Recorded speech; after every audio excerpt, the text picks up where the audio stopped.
ਵਾਹਿਗੁਰੂ ਜੀ ਕੀ ਫਤਿਹ। ਜੁਗੋ ਜੁਗ ਅਟਲ ਦਸਾਂ ਪਾਤਸ਼ਾਹੀਆਂ ਦੀ ਪ੍ਰਤੱਖ ਜੋਤ, ਜ਼ਾਹਰਾ ਜ਼ਹੂਰ ਹਾਜ਼ਰਾ ਹਜ਼ੂਰ। ਸਾਹਿਬ ਸ੍ਰੀ ਗੁਰੂ ਗ੍ਰੰਥ ਸਾਹਿਬ ਮਹਾਰਾਜ ਸੱਚੇ ਪਾਤਸ਼ਾਹ ਜੀਆਂ ਦੀ ਪਵਿੱਤਰ ਪਾਵਨ ਹਜ਼ੂਰੀ ਵਿੱਚ ਜੁੜ ਬੈਠੀ ਗੁਰੂ ਪਿਆਰੀ ਗੁਰੂ ਸਵਾਰੀ ਸਾਧ ਸੰਗਤ ਜੀ, ਵੱਡੇ ਭਾਗ ਹਨ। ਅਸ਼ਟਮ ਬਲਬੀਰਾ ਬਾਲਾ ਪ੍ਰੀਤਮ ਸ਼੍ਰੀ ਗੁਰੂ ਹਰਿਕ੍ਰਿਸ਼ਨ ਸਾਹਿਬ ਮਹਾਰਾਜ ਜੀਆਂ ਦੇ ਪਾਵਨ ਪਵਿੱਤਰ ਸਥਾਨ ਗੁਰਦੁਆਰਾ ਸ੍ਰੀ ਬੰਗਲਾ ਸਾਹਿਬ ਹਾਜ਼ਰੀ ਭਰਨ ਦਾ, ਦਰਸ਼ਨ ਕਰਨ ਦਾ ਪਵਿੱਤਰ ਸੁਭਾਗ ਪ੍ਰਾਪਤ ਹੋਇਆ, ਜਿੱਥੇ ਆਪ ਜੀਆਂ ਨੇ ਬੜੇ ਪਿਆਰ ਸਾਹਿਤ ਸਾਹਿਬ ਸ੍ਰੀ ਗੁਰੂ ਗ੍ਰੰਥ ਸਾਹਿਬ ਮਹਾਰਾਜ ਜੀ ਨੂੰ ਨਮਸਕਾਰ ਕਰਕੇ ਸਤਿਗੁਰਾਂ ਦੇ ਹਜ਼ੂਰ ਸਬਾਇਮਾਨ ਹੋ ਕੇ ਹਜ਼ੂਰੀ ਕੀਰਤਨੀ ਜਥੇ ਪਾਸੋਂ ਰੱਬੀ ਬਾਣੀ ਦੇ ਕੀਰਤਨ ਦਾ ਆਨੰਦ ਮਾਣਿਆ। ਉੱਥੇ ਹੀ ਹੁਣ ਦਰਬਾਰ ਦੀ ਮਰਿਆਦਾ ਅਨੁਸਾਰ ਸਮਾਂ ਹੈ ਗੁਰ ਇਤਿਹਾਸ ਦੀ ਵਿਚਾਰ ਦਾ। ਸਤਿਗੁਰਾਂ ਦੇ ਇਸ ਪਾਵਨ ਸਥਾਨ ਤੇ ਜਾਹਰ ਪੀਰ ਜਗਤ ਗੁਰ ਬਾਬਾ ਕਲ ਤਾਰਨ ਗੁਰੂ ਨਾਨਕ ਆਇਆ। ਧੰਨ ਨਾਨਕ ਤੇਰੀ ਵੱਡੀ ਕਮਾਈ, ਮੈਂ ਮੂਰਖ ਕੀ ਕੇਤਕ ਬਾਤ ਹੈ। ਕੋਟ ਪਰਾਦੀ ਤਰਿਆ ਰੇ, ਗੁਰੂ ਨਾਨਕ ਜਿਨ ਸੁਣਿਆ ਪੇਖਿਆ, ਸੇ ਫਿਰ ਗਰਭਾਸ ਨਾ ਪਰਿਆ ਰੇ। ਐਸੀਆਂ ਅਜ਼ਮਤਾਂ ਦੇ ਮਾਲਕ, ਐਸੀਆਂ ਸੱਚੀਆਂ ਰਹਿਮਤਾਂ ਦੇ ਸੱਚੇ ਪਾਤਸ਼ਾਹ ਸਾਹਿਬ ਸ੍ਰੀ ਗੁਰੂ ਨਾਨਕ ਦੇਵ ਮਹਾਰਾਜ ਜੀ ਦਾ ਪਵਿੱਤਰ ਇਤਿਹਾਸ ਚੱਲ ਰਿਹਾ ਹੈ। ਪ੍ਰਸੰਗ ਜੋ ਆਪ ਜੀ ਨੇ ਪਿਛਲੇ ਸਮੇਂ ਦੇ ਅੰਦਰ ਸਤਿਕਾਰਯੋਗ ਸਿੰਘ ਸਾਹਿਬਾਨ ਜੀ ਪਾਸੋਂ ਸਰਵਣ ਕੀਤਾ ਹੈ,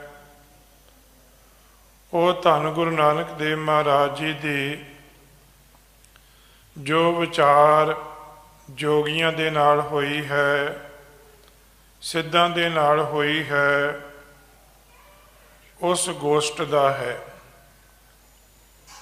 ਜਿੱਥੇ ਧੰਨ ਗੁਰੂ ਨਾਨਕ ਦੇਵ ਮਹਾਰਾਜ ਜੀ ਨੂੰ ਸਿੱਧਾਂ ਨੇ ਕੁਝ ਸਵਾਲ ਪੁੱਛੇ। ਉੱਥੇ ਧੰਨ ਗੁਰੂ ਨਾਨਕ ਦੇਵ ਮਹਾਰਾਜ ਜੀ ਦੇ ਸਵਾਲਾਂ ਦੇ ਜਵਾਬਾਂ ਤੋਂ ਇੰਨੇ ਪ੍ਰਭਾਵਿਤ ਹੋਏ, ਮਨ ਵਿੱਚ ਸੋਚਦੇ ਨੇ, ਮਨ ਵਿੱਚ ਇਹ ਵਿਚਾਰ ਕਰਦੇ ਨੇ, ਕਿਵੇਂ ਇਹ ਦਰਸ਼ਨ ਲੇਵੇ ਬਾਲਾ। ਇਹ ਜਿਹੜਾ ਬਾਲਕ ਹੈ, ਬਾਲਕ ਕਹਿਣ ਦਾ ਕਾਰਨ ਇੱਕ ਕਾਰਨ ਹੈ, ਇਹ ਜਿਹੜੇ ਜੋਗੀ ਨੇ, ਸਿੱਧ ਨੇ, ਇਹਨਾਂ ਦੀਆਂ ਉਮਰਾਂ ਬੜੀਆਂ ਲੰਮੇਰੀਆਂ ਨੇ। ਯੋਗ ਸਾਧਨਾ ਦੇ ਨਾਲ ਉਮਰਾਂ ਬੜੀਆਂ ਲੰਬੀਆਂ ਨੇ। ਇਹਨਾਂ ਦੀ ਉਮਰ ਦੇ ਮੁਕਾਬਲੇ ਧੰਨ ਗੁਰੂ ਨਾਨਕ ਦੇਵ ਮਹਾਰਾਜ ਜੀ ਬਾਲੇ ਨੇ, ਬਚਪਨ ਵਿੱਚ ਨੇ ਇਹਨਾਂ ਦੇ ਮੁਤਾਬਕ, ਜਿਸ ਕਰਕੇ ਇਹਨਾਂ ਨੇ ਗੁਰੂ ਨਾਨਕ ਪਾਤਸ਼ਾਹ ਮਹਾਰਾਜ ਜੀ ਨੂੰ ਬਾਲੇ ਸ਼ਬਦ ਦੇ ਨਾਲ ਸੰਬੋਧਨ ਕੀਤਾ ਹੈ। ਕਦੇ ਆਖਦੇ ਨੇ, ਸਿੱਧ ਪੁੱਛਣ ਸੁਣ ਬਾਲਿਆ, ਕਿ ਇਹ ਬਾਲਕ, ਇਹ ਬਾਲੇ, ਤੇਰੇ ਕੋਲ ਕਿਹੜੀ ਸ਼ਕਤੀ ਹੈ, ਤੇਰੇ ਕੋਲ ਕਿਹੜੀ ਅਜ਼ਮਤ ਹੈ, ਤੇਰੇ ਕੋਲ ਕਿਹੜੀ ਕਰਾਮਾਤ ਆ, ਜਿਸ ਨੇ ਤੈਨੂੰ ਸਾਡੇ ਕੋਲ ਪਹੁੰਚਾ ਦਿੱਤਾ ਹੈ। ਉਹਦਾ ਕਾਰਨ ਇਹ ਹੈ ਕਿ ਇਹ ਜਿਹੜੇ ਸਿੱਧ ਨੇ, ਜੋਗੀ ਨੇ, ਇਹਨਾਂ ਦੀਆਂ ਇਕੱਲੀਆਂ ਉਮਰਾਂ ਲੰਮੇਰੀਆਂ ਨਹੀਂ ਨੇ। ਇਹ ਬੜੀਆਂ ਬੜੀਆਂ ਯੋਗ ਸਾਧਨਾ ਕਰਦੇ ਨੇ, ਜਿਨ੍ਹਾਂ ਦਾ ਜ਼ਿਕਰ ਬਾਣੀ ਵਿੱਚ ਵੀ ਲਿਖਿਆ, ਭਾਵੇਂ ਇਹਦਾ ਗੁਰਮਤ ਨਾਲ ਸੰਬੰਧ ਨਹੀਂ, ਉੱਥੇ ਜ਼ਿਕਰ ਆਉਂਦਾ ਜੋਗ ਸਿੱਧ 84 ਇਹ ਵੀ ਕਰ ਕਰ ਰਹਿਆ, ਵੱਡੀ ਅਰਜਾ ਫਿਰ ਜਨਮੈ ਹਰਸਿਓ ਸੰਗ ਨਾ ਗਹਿਆ। ਗੁਰਮਤਿ ਵਿੱਚ ਜੋਗ ਜਿਹੜਾ ਹੈ ਉਹਦਾ ਭਾਵ ਹੈ ਕਿ ਪਰਮਾਤਮਾ ਦੇ ਨਾਲ ਮਿਲਾਪ, ਔਰ ਉਸ ਮਿਲਾਪ ਦਾ ਜਿਹੜਾ ਸਾਧਨ ਹੈ ਉਹਦੇ ਬਾਰੇ ਬਾਣੀ ਆਖਦੀ ਜੋਗ ਬਣਿਆ ਤੇਰਾ ਕੀਰਤਨ ਗਾਈ, ਕਿ ਪਰਮਾਤਮਾ ਜੀ ਇਹ ਤੁਹਾਡੀ ਜਿਹੜੀ ਕੀਰਤੀ ਹੈ, ਸਾਡੇ ਵਾਸਤੇ ਤੁਹਾਡੇ ਨਾਲ ਜੁੜਨ ਦਾ ਸੰਬੰਧ ਜਿਹੜਾ ਜੋਗ ਬਣਿਆ, ਜਿਹੜੀ ਵਿਧ ਬਣੀ ਹੈ, ਇਹ ਤੁਹਾਡੇ ਨਾਮ ਦੀ ਕੀਰਤੀ ਹੈ। ਉੱਥੇ ਜਿਹੜੇ ਜੋਗੀ ਲੋਕ ਨੇ ਇਹ ਆਪਣੀ ਲੰਬੀ ਉਮਰ ਦਾ ਮਨ ਵਿੱਚ ਬੜਾ ਹੰਕਾਰ ਕਰਦੇ ਨੇ, ਇਹਨਾਂ ਨੂੰ ਰਿੱਧੀਆਂ ਸਿੱਧੀਆਂ ਪ੍ਰਾਪਤ ਨੇ, ਇਹਨਾਂ ਦੇ ਮਨਾਂ ਦੇ ਅੰਦਰ ਬੜਾ ਗਰੂਰ ਹੈ। ਕਦੇ ਤੁਸੀਂ ਬਾਣੀ ਦੇ ਬਚਨ ਪੜ੍ਹੇ ਹੋਣਗੇ, ਆਰੰਭ ਵਿੱਚ ਹੀ ਜਦੋਂ ਸ੍ਰੀ ਰਾਗ ਆਰੰਭ ਹੁੰਦਾ ਹੈ, ਗੁਪਤ ਪ੍ਰਗਟ ਹੋਏ ਬੈਸਾ ਲੋਕ ਰਾਖੈ ਭਾਓ। ਇਹਨਾਂ ਦਾ ਕੰਮ ਕੀ ਸੀ? ਕਰਾਮਾਤੀ ਸ਼ਕਤੀਆਂ ਪ੍ਰਾਪਤ ਕਰਕੇ ਕਦੇ ਆਪਣੇ ਆਪ ਨੂੰ ਗੁਪਤ ਕਰ ਲੈਣਾ, ਕਦੇ ਆਪਣੇ ਆਪ ਨੂੰ ਪ੍ਰਗਟ ਕਰ ਦੇਣਾ, ਕਦੇ ਪੰਛੀ ਬਣ ਜਾਣਾ, ਕਦੇ ਕੋਈ ਜਾਨਵਰ ਬਣ ਜਾਣਾ। ਇਹੋ ਜਿਹੀਆਂ ਕਰਾਮਾਤਾਂ ਦਿਖਾ ਕੇ ਭੋਲੇ ਭਾਲੇ ਲੋਕਾਂ ਦੇ ਉੱਪਰ ਇੰਨਾ ਪ੍ਰਭਾਵ ਪਾਉਂਦੇ, ਉਹਨਾਂ ਦੇ ਮਨਾਂ ਦੇ ਵਿੱਚ ਡਰ ਪੈਦਾ ਕਰ ਦਿੰਦੇ ਸਨ। ਉਹਦਾ ਕਾਰਨ ਲੋਕ ਰਾਖੈ ਭਾਓ। ਕਿਸੇ ਤਰ੍ਹਾਂ ਇਹ ਜਿਹੜੇ ਸੰਸਾਰੀ ਲੋਕ ਨੇ ਸਾਨੂੰ ਆਖਣੇ ਬੜੇ ਪੁੱਗੇ ਹੋਏ ਜੋਗੀ ਨੇ, ਔਰ ਇਸੇ ਕਰਕੇ ਉਹਨਾਂ ਨੂੰ ਡਰ ਦੇਣੇ ਕਿ ਲੋਕ ਰਾਖੈ ਭਾਓ, ਲੋਕੀ ਸਾਡੇ ਤੇ ਸ਼ਰਧਾ ਰੱਖਣ। ਹੁਣ ਜਦੋਂ ਇਹਨਾਂ ਨੇ ਧੰਨ ਗੁਰੂ ਨਾਨਕ ਦੇਵ ਮਹਾਰਾਜ ਜੀ ਨੂੰ ਇਹ ਸਵਾਲ ਕੀਤਾ, ਕਦੇ ਸਤਿਗੁਰਾਂ ਦੇ ਜਿਹੜੇ ਸਵਾਲਾਂ ਦਾ ਜ਼ਿਕਰ ਕੀਤਾ ਇੱਥੇ, ਕਦੇ ਆਖਦੇ ਨੇ ਕੌਣ ਤੁਮ ਨਾਮ, ਕਹਿੰਦੇ ਤੁਹਾਡਾ ਨਾਮ ਕੀ ਹੈ? ਦੇਸ਼ ਸ਼ੋਰ ਆਇਓ ਕੌਣ ਨਾਮ, ਤੁਹਾਡਾ ਦੇਸ਼ ਕਿਹੜਾ ਹੈ? ਕੌਣ ਤੇਰੀ ਜਾਤ, ਤੁਹਾਡੀ ਜਾਤ ਕਿਹੜੀ ਹੈ? ਕੀਓ ਕਿਤ ਕੋ ਪਿਆਨ ਹੈ, ਕਹਿੰਦੇ ਤੁਸੀਂ ਕਿਉਂ ਆਏ ਹੋ, ਤੁਹਾਡਾ ਮਨੋਰਥ ਕੀ ਹੈ? ਸਵਾਲ ਵੇਖਣ ਵਿੱਚ ਸਾਨੂੰ ਸਧਾਰਨ ਲੱਗਦੇ ਨੇ, ਪਰ ਇਹ ਜੋਗੀ ਜਿਹੜੇ ਨੇ ਇਹਨਾਂ ਦਾ ਯਤਨ ਆ ਕਿ ਗੁਰੂ ਨਾਨਕ ਦੇਵ ਮਹਾਰਾਜ ਜੀ ਨੂੰ ਆਪਣੇ ਗਿਆਨ ਦੇ ਰਾਹੀਂ, ਆਪਣੀਆਂ ਕਰਾਮਾਤਾਂ ਦੇ ਰਾਹੀਂ ਪ੍ਰਭਾਵਿਤ ਕੀਤਾ ਜਾਵੇ। ਕਿਉਂ ਪ੍ਰਭਾਵਿਤ ਕੀਤਾ ਜਾਵੇ? ਕਿ ਵੈ ਦਰਸ਼ਨ ਲੇਵੈ ਬਾਲਾ, ਇਹ ਕਿਸੇ ਤਰ੍ਹਾਂ ਸਾਡੇ ਮਤ ਨੂੰ ਅਪਣਾ ਲਵੇ। ਹਮਰਾ ਪੰਥ ਕਰੇ ਉਜਿਆਲਾ, ਇਹ ਸਾਡਾ ਜਿਹੜਾ ਪੰਥ ਹੈ, ਜਿਹੜਾ ਯੋਗ ਪੰਥ ਹੈ, ਜਿਹੜਾ ਯੋਗ ਮਤ ਆ, ਜੇ ਕਿਤੇ ਸਾਡੇ ਮਤ ਵਿੱਚ ਆ ਜਾਵੇ, ਕਹਿੰਦੇ ਸਾਡੇ ਮਤ ਨੂੰ 4 ਚੰਨ ਲੱਗ ਜਾਣਗੇ, ਸਾਡਾ ਮਤ ਜਿਹੜਾ ਹੈ ਉਜਲਾ ਹੋ ਜਾਵੇਗਾ। ਪਰ ਸਤਿਗੁਰੂ ਜੀ ਦੀ ਬਾਣੀ ਭਾਈ ਗੁਰਦਾਸ ਜੀ ਆਖਦੇ, ਸਤਿਗੁਰ ਅਗਾਧ ਬੋਧ ਪੁਰਖ ਕਿਹੜਾ ਝੱਲੈ ਗੁਰੂ ਦੀ ਝਾਲਾ। ਭਾਈ ਗੁਰੂ ਦੇ ਨਾਲ ਗੁਰੂ ਨੂੰ ਕਿਹੜਾ ਪ੍ਰਭਾਵਿਤ ਕਰ ਸਕਦਾ ਹੈ? ਗੁਰੂ ਨੂੰ ਕਿਹੜਾ ਆਪਣੀ ਕਰਾਮਾਤ ਨਾਲ, ਕਿਹਦੇ ਵਿੱਚ ਇਹ ਹਿੰਮਤ ਆਪਣੇ ਗਿਆਨ ਦੇ ਨਾਲ ਜਾਂ ਕਿਸੇ ਹੋਰ ਚਲਾਕੀ ਦੇ ਨਾਲ ਆਪਣੇ ਪਿੱਛੇ ਲਾ ਸਕੇ? ਨਹੀਂ ਭਾਈ, ਬਾਣੀ ਦਾ ਫੈਸਲਾ ਇਹ ਹੈ ਕਿ ਭੁੱਲਣ ਅੰਦਰ ਸਭ ਕੋ ਅਭੁੱਲ ਗੁਰ ਕਰਤਾਰ। 2 ਜਾਣੇ ਕਦੇ ਨਹੀਂ ਭੁੱਲਦੇ, ਇੱਕ ਪਰਮੇਸ਼ਰ, ਦੂਜਾ ਪਰਮੇਸ਼ਰ ਦਾ ਰੂਪ ਗੁਰੂ। ਇਹ ਭੁੱਲਣ ਤੋਂ ਉੱਪਰ ਨੇ। ਆਪਾਂ ਸਾਰੇ ਭੁੱਲਣ ਵਿੱਚ ਆ, ਅਸੀਂ ਸਾਰੇ ਗਲਤੀਆਂ ਕਰਨ ਵਿੱਚ ਆ, ਪਰ ਜਿਹੜਾ ਦਾਤਾ ਐਸੇ ਜੀਵਨ ਵਾਲਾ ਹੋਵੇ ਜਿਹਦੇ ਬਾਰੇ ਧੰਨ ਗੁਰੂ ਅਰਜਨ ਦੇਵ ਮਹਾਰਾਜ ਜੀ ਆਖਦੇ ਹੋਣ ਕਿ ਮੈਂ ਮੂਰਖ ਕੀ ਕੇਤਕ ਬਾਤ ਹੈ, ਕੋਟ ਪਰਾਦੀ ਤਰਿਆ ਰੇ, ਗੁਰੂ ਨਾਨਕ ਜਿਨ ਸੁਣਿਆ ਪੇਖਿਆ, ਸੇ ਫਿਰ ਗਰਭਾਸ ਨਾ ਪਰਿਆ ਰੇ। ਐਸੀਆਂ ਕਰਾਮਾਤਾਂ ਵਾਲਾ ਦਾਤਾ, ਐਸੀਆਂ ਸ਼ਕਤੀਆਂ ਵਾਲਾ ਦਾਤਾ, ਜਿਹਨੇ ਦਰਸ਼ਨ ਕੀਤੇ, ਜਿਹਨੇ ਉਹਨੂੰ ਸੁਣਿਆ, ਕਹਿੰਦੇ ਭਾਈ ਉਹ ਕਦੇ ਜਨਮਾਂ ਵਿੱਚ ਨਹੀਂ ਆਵੇਗਾ, ਉਹ ਗਰਭ ਜੂਨਾਂ ਵਿੱਚ ਨਹੀਂ ਆਵੇਗਾ, ਉਹਦਾ ਜਨਮ ਮਰਨ ਕੱਟਿਆ ਜਾਵੇਗਾ। ਭਾਈ ਐਸੇ ਦਾਤੇ ਦਾ ਇਤਿਹਾਸ ਆ। ਫਿਰ ਜਾਏ ਚੜਿਆ ਸਮੇਰ ਪਰ, ਸਿੱਧ ਮੰਡਲੀ ਦ੍ਰਿਸ਼ਟੀ ਆਈ। ਕਹਿੰਦੇ ਸਤਿਗੁਰੂ ਜੀ ਸਮੇਰ ਤੇ ਤਾਂ ਚੜੇ ਨੇ, ਸਿੱਧਾਂ ਨਾਲ ਵਿਚਾਰ ਹੋਈ ਹੈ। ਉੱਥੇ ਜਿਹੜੀ ਵਿਚਾਰ ਹੋਈ ਹੈ, ਉਹਦੇ ਵਿੱਚ ਉਹਨਾਂ ਨੇ 2 ਸਵਾਲ ਜਿਹੜੇ ਭਾਈ ਗੁਰਦਾਸ ਜੀ ਨੇ ਉਹਨਾਂ ਦਾ ਜ਼ਿਕਰ ਕੀਤਾ ਹੈ, ਉਹਨਾਂ ਵਿੱਚ ਉਹਨਾਂ ਨੇ 2 ਸਵਾਲ ਕੀਤੇ ਨੇ। ਇੱਕ ਤੇ ਗੁਰੂ ਨਾਨਕ ਪਾਤਸ਼ਾਹ ਦਾ ਨਾਮ ਪੁੱਛਦੇ ਨੇ, ਇਹ ਦੂਜਾ ਆ।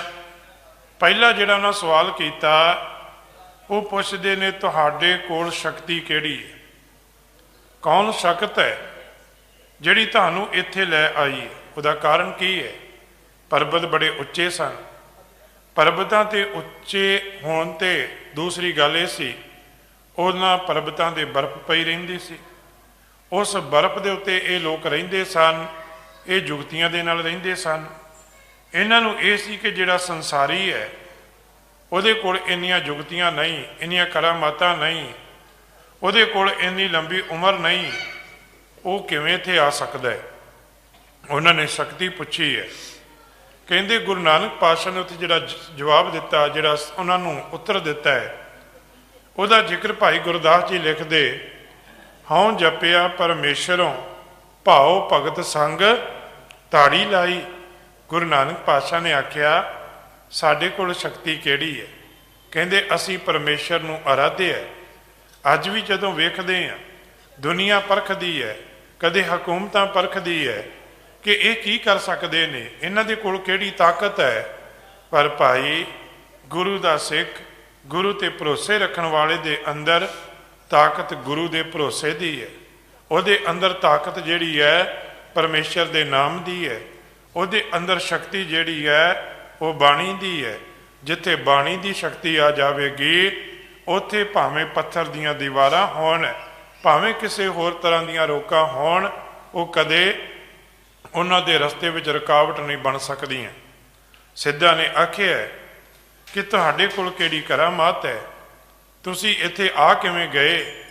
ਪਾਤਸ਼ਾਹ ਨੇ ਆਖਿਆ ਸਾਡੇ ਕੋਲ ਹੋਰ ਕੁਝ ਨਹੀਂ ਹੈ, ਸਾਡੇ ਕੋਲ ਜਿਹੜੀ ਤਾਕਤ ਹੈ, ਸਾਡੇ ਕੋਲ ਜਿਹੜੀ ਕਰਾਮਾਤ ਆ ਭਾਈ ਉਹ ਹੈ ਹਉ ਜਪਿਆ ਪਰਮੇਸ਼ਰੋਂ ਭਾਉ ਭਗਤ ਸੰਗ ਤਾੜੀ ਲਾਈ। ਕਦੇ ਕਲਗੀਧਰ ਪਿਤਾ ਜੀ ਦਾ ਜੀਵਨ ਪੜ੍ਹਿਓ। ਜਦੋਂ ਉਹਨਾਂ ਨੂੰ ਜਿੱਤ ਪ੍ਰਾਪਤ ਹੋਈ ਨਾ ਭੰਗਾਣੀ ਦੇ ਯੁੱਧ ਵਿੱਚ, ਹੁਣ ਸਵਾਲ ਕੀਤਾ ਪਾਤਸ਼ਾਹ ਜੀ ਇਹ ਅੱਜ ਜਿਹੜੀ ਇੱਕ ਜਿੱਤ ਹੋਈ ਹੈ ਤੁਹਾਡੀ, ਕਹਿੰਦੇ ਕਿਵੇਂ ਹੋਈ ਹੈ। ਪਾਤਸ਼ਾਹ ਨੇ ਉੱਥੇ ਇੱਕ ਬਚਨ ਕਹੇ ਸੀ, ਭਈ ਜਿੱਤ ਮੇਰੀ ਕਿਰਪਾ ਕਾਲ ਕੇਰੀ। ਕਹਿੰਦੇ ਜਿੱਤ ਮੇਰੀ ਹੋਈ ਹੈ ਪਰ ਕਿਵੇਂ ਹੋਈ ਹੈ, ਕਿਰਪਾ ਕਾਲ ਕੇਰੀ। ਇਹ ਕਾਲ ਪ੍ਰਮਾਤਮਾ, ਉਸ ਅਕਾਲ ਦੀ ਕਿਰਪਾ ਦੇ ਨਾਲ ਕਹਿੰਦੇ ਜਿੱਤ ਮਿਲੀ ਹੈ। ਜੇ ਬਲ ਬਖਸ਼ਿਆ ਪਰਮੇਸ਼ਰ ਨੇ ਬਖਸ਼ਿਆ, ਤਾਕਤ ਬਖਸ਼ੀ ਪਰਮੇਸ਼ਰ ਨੇ ਬਖਸ਼ਿਆ, ਹੌਸਲਾ ਤੇ ਧੀਰਜ ਦਿੱਤਾ ਹੈ ਇਹ ਪਰਮੇਸ਼ਰ ਨੇ ਦਿੱਤਾ ਹੈ। ਤੇ ਗੁਰੂ ਨਾਨਕ ਪਾਤਸ਼ਾਹ ਨੇ ਵੀ ਇਹੀ ਗੱਲ ਕਹੀ ਸੀ, ਸਿੱਧ ਲੋਕ ਬੜੇ ਚਲਾਕ, ਬੜੇ ਸਿਆਣੇ, ਬੜੇ ਕਰਾਮਾਤੀ, ਬੜੀਆਂ ਵੱਡੀਆਂ ਉਮਰਾਂ ਦੇ ਮਾਲਕ ਨੇ, ਪਰ ਦਾਤਾ ਜੀ ਆਖਦੇ ਹਉ ਜਪਿਆ ਪਰਮੇਸ਼ਰੋਂ ਭਾਉ ਭਗਤ ਸੰਗ ਤਾੜੀ ਲਾਈ। ਕਹਿੰਦੇ ਮੈਂ ਪਰਮੇਸ਼ਰ ਨੂੰ ਆਰਾਧਿਆ। ਤੇ ਪਰਮੇਸ਼ਰ ਨੂੰ ਆਰਾਧਨ ਦਾ ਲਾਭ ਕੀ ਹੁੰਦਾ ਹੈ, ਜਿੱਥੇ ਹਰ ਆਰਾਧੀਐ ਤਿੱਥੇ ਹਰ ਮਿੱਤ ਸਹਾਈ। ਸਹਾਇਕ ਕਿਵੇਂ ਬਣਦਾ ਹੈ, ਕਦੇ ਤੁਸੀਂ ਬਾਣੀ ਨੂੰ ਪੜ੍ਹਿਓ, ਜੈਸੇ ਰਣ ਮੈਂ ਸਖਾ ਭਰਾਤ, ਜਾਂ ਜ਼ਿਕਰ ਆਉਂਦਾ ਬਾਣੀ ਦੇ ਵਿੱਚ ਜਿਵੇਂ ਕੋਈ ਡੁੱਬਦਾ ਹੋਵੇ ਉਹਨੂੰ ਬੇੜੀ ਮਿਲ ਜਾਵੇ।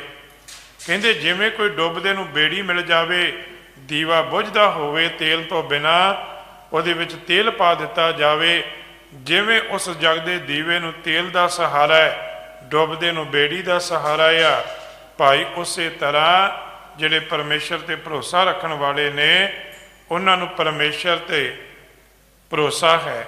ਉਹਨਾਂ ਨੂੰ ਪਤਾ ਹੈ ਕਿ ਇਸ ਨਾਮ ਵਿੱਚ ਬੜੀ ਬਰਕਤ ਹੈ, ਇਸ ਭਗਤੀ ਦੇ ਵਿੱਚ ਬੜੀ ਤਾਕਤ ਹੈ। ਇਹ ਭਗਤੀ ਦੀ ਤਾਕਤ ਸੀ ਨਾ, ਵੱਡੇ ਵੱਡੇ ਰਾਖਸ ਬਿਰਤੀ ਵਾਲੇ ਲੋਕਾਂ ਨੂੰ ਸਿੱਧੇ ਰਸਤੇ ਪਾ ਦੇਣਾ।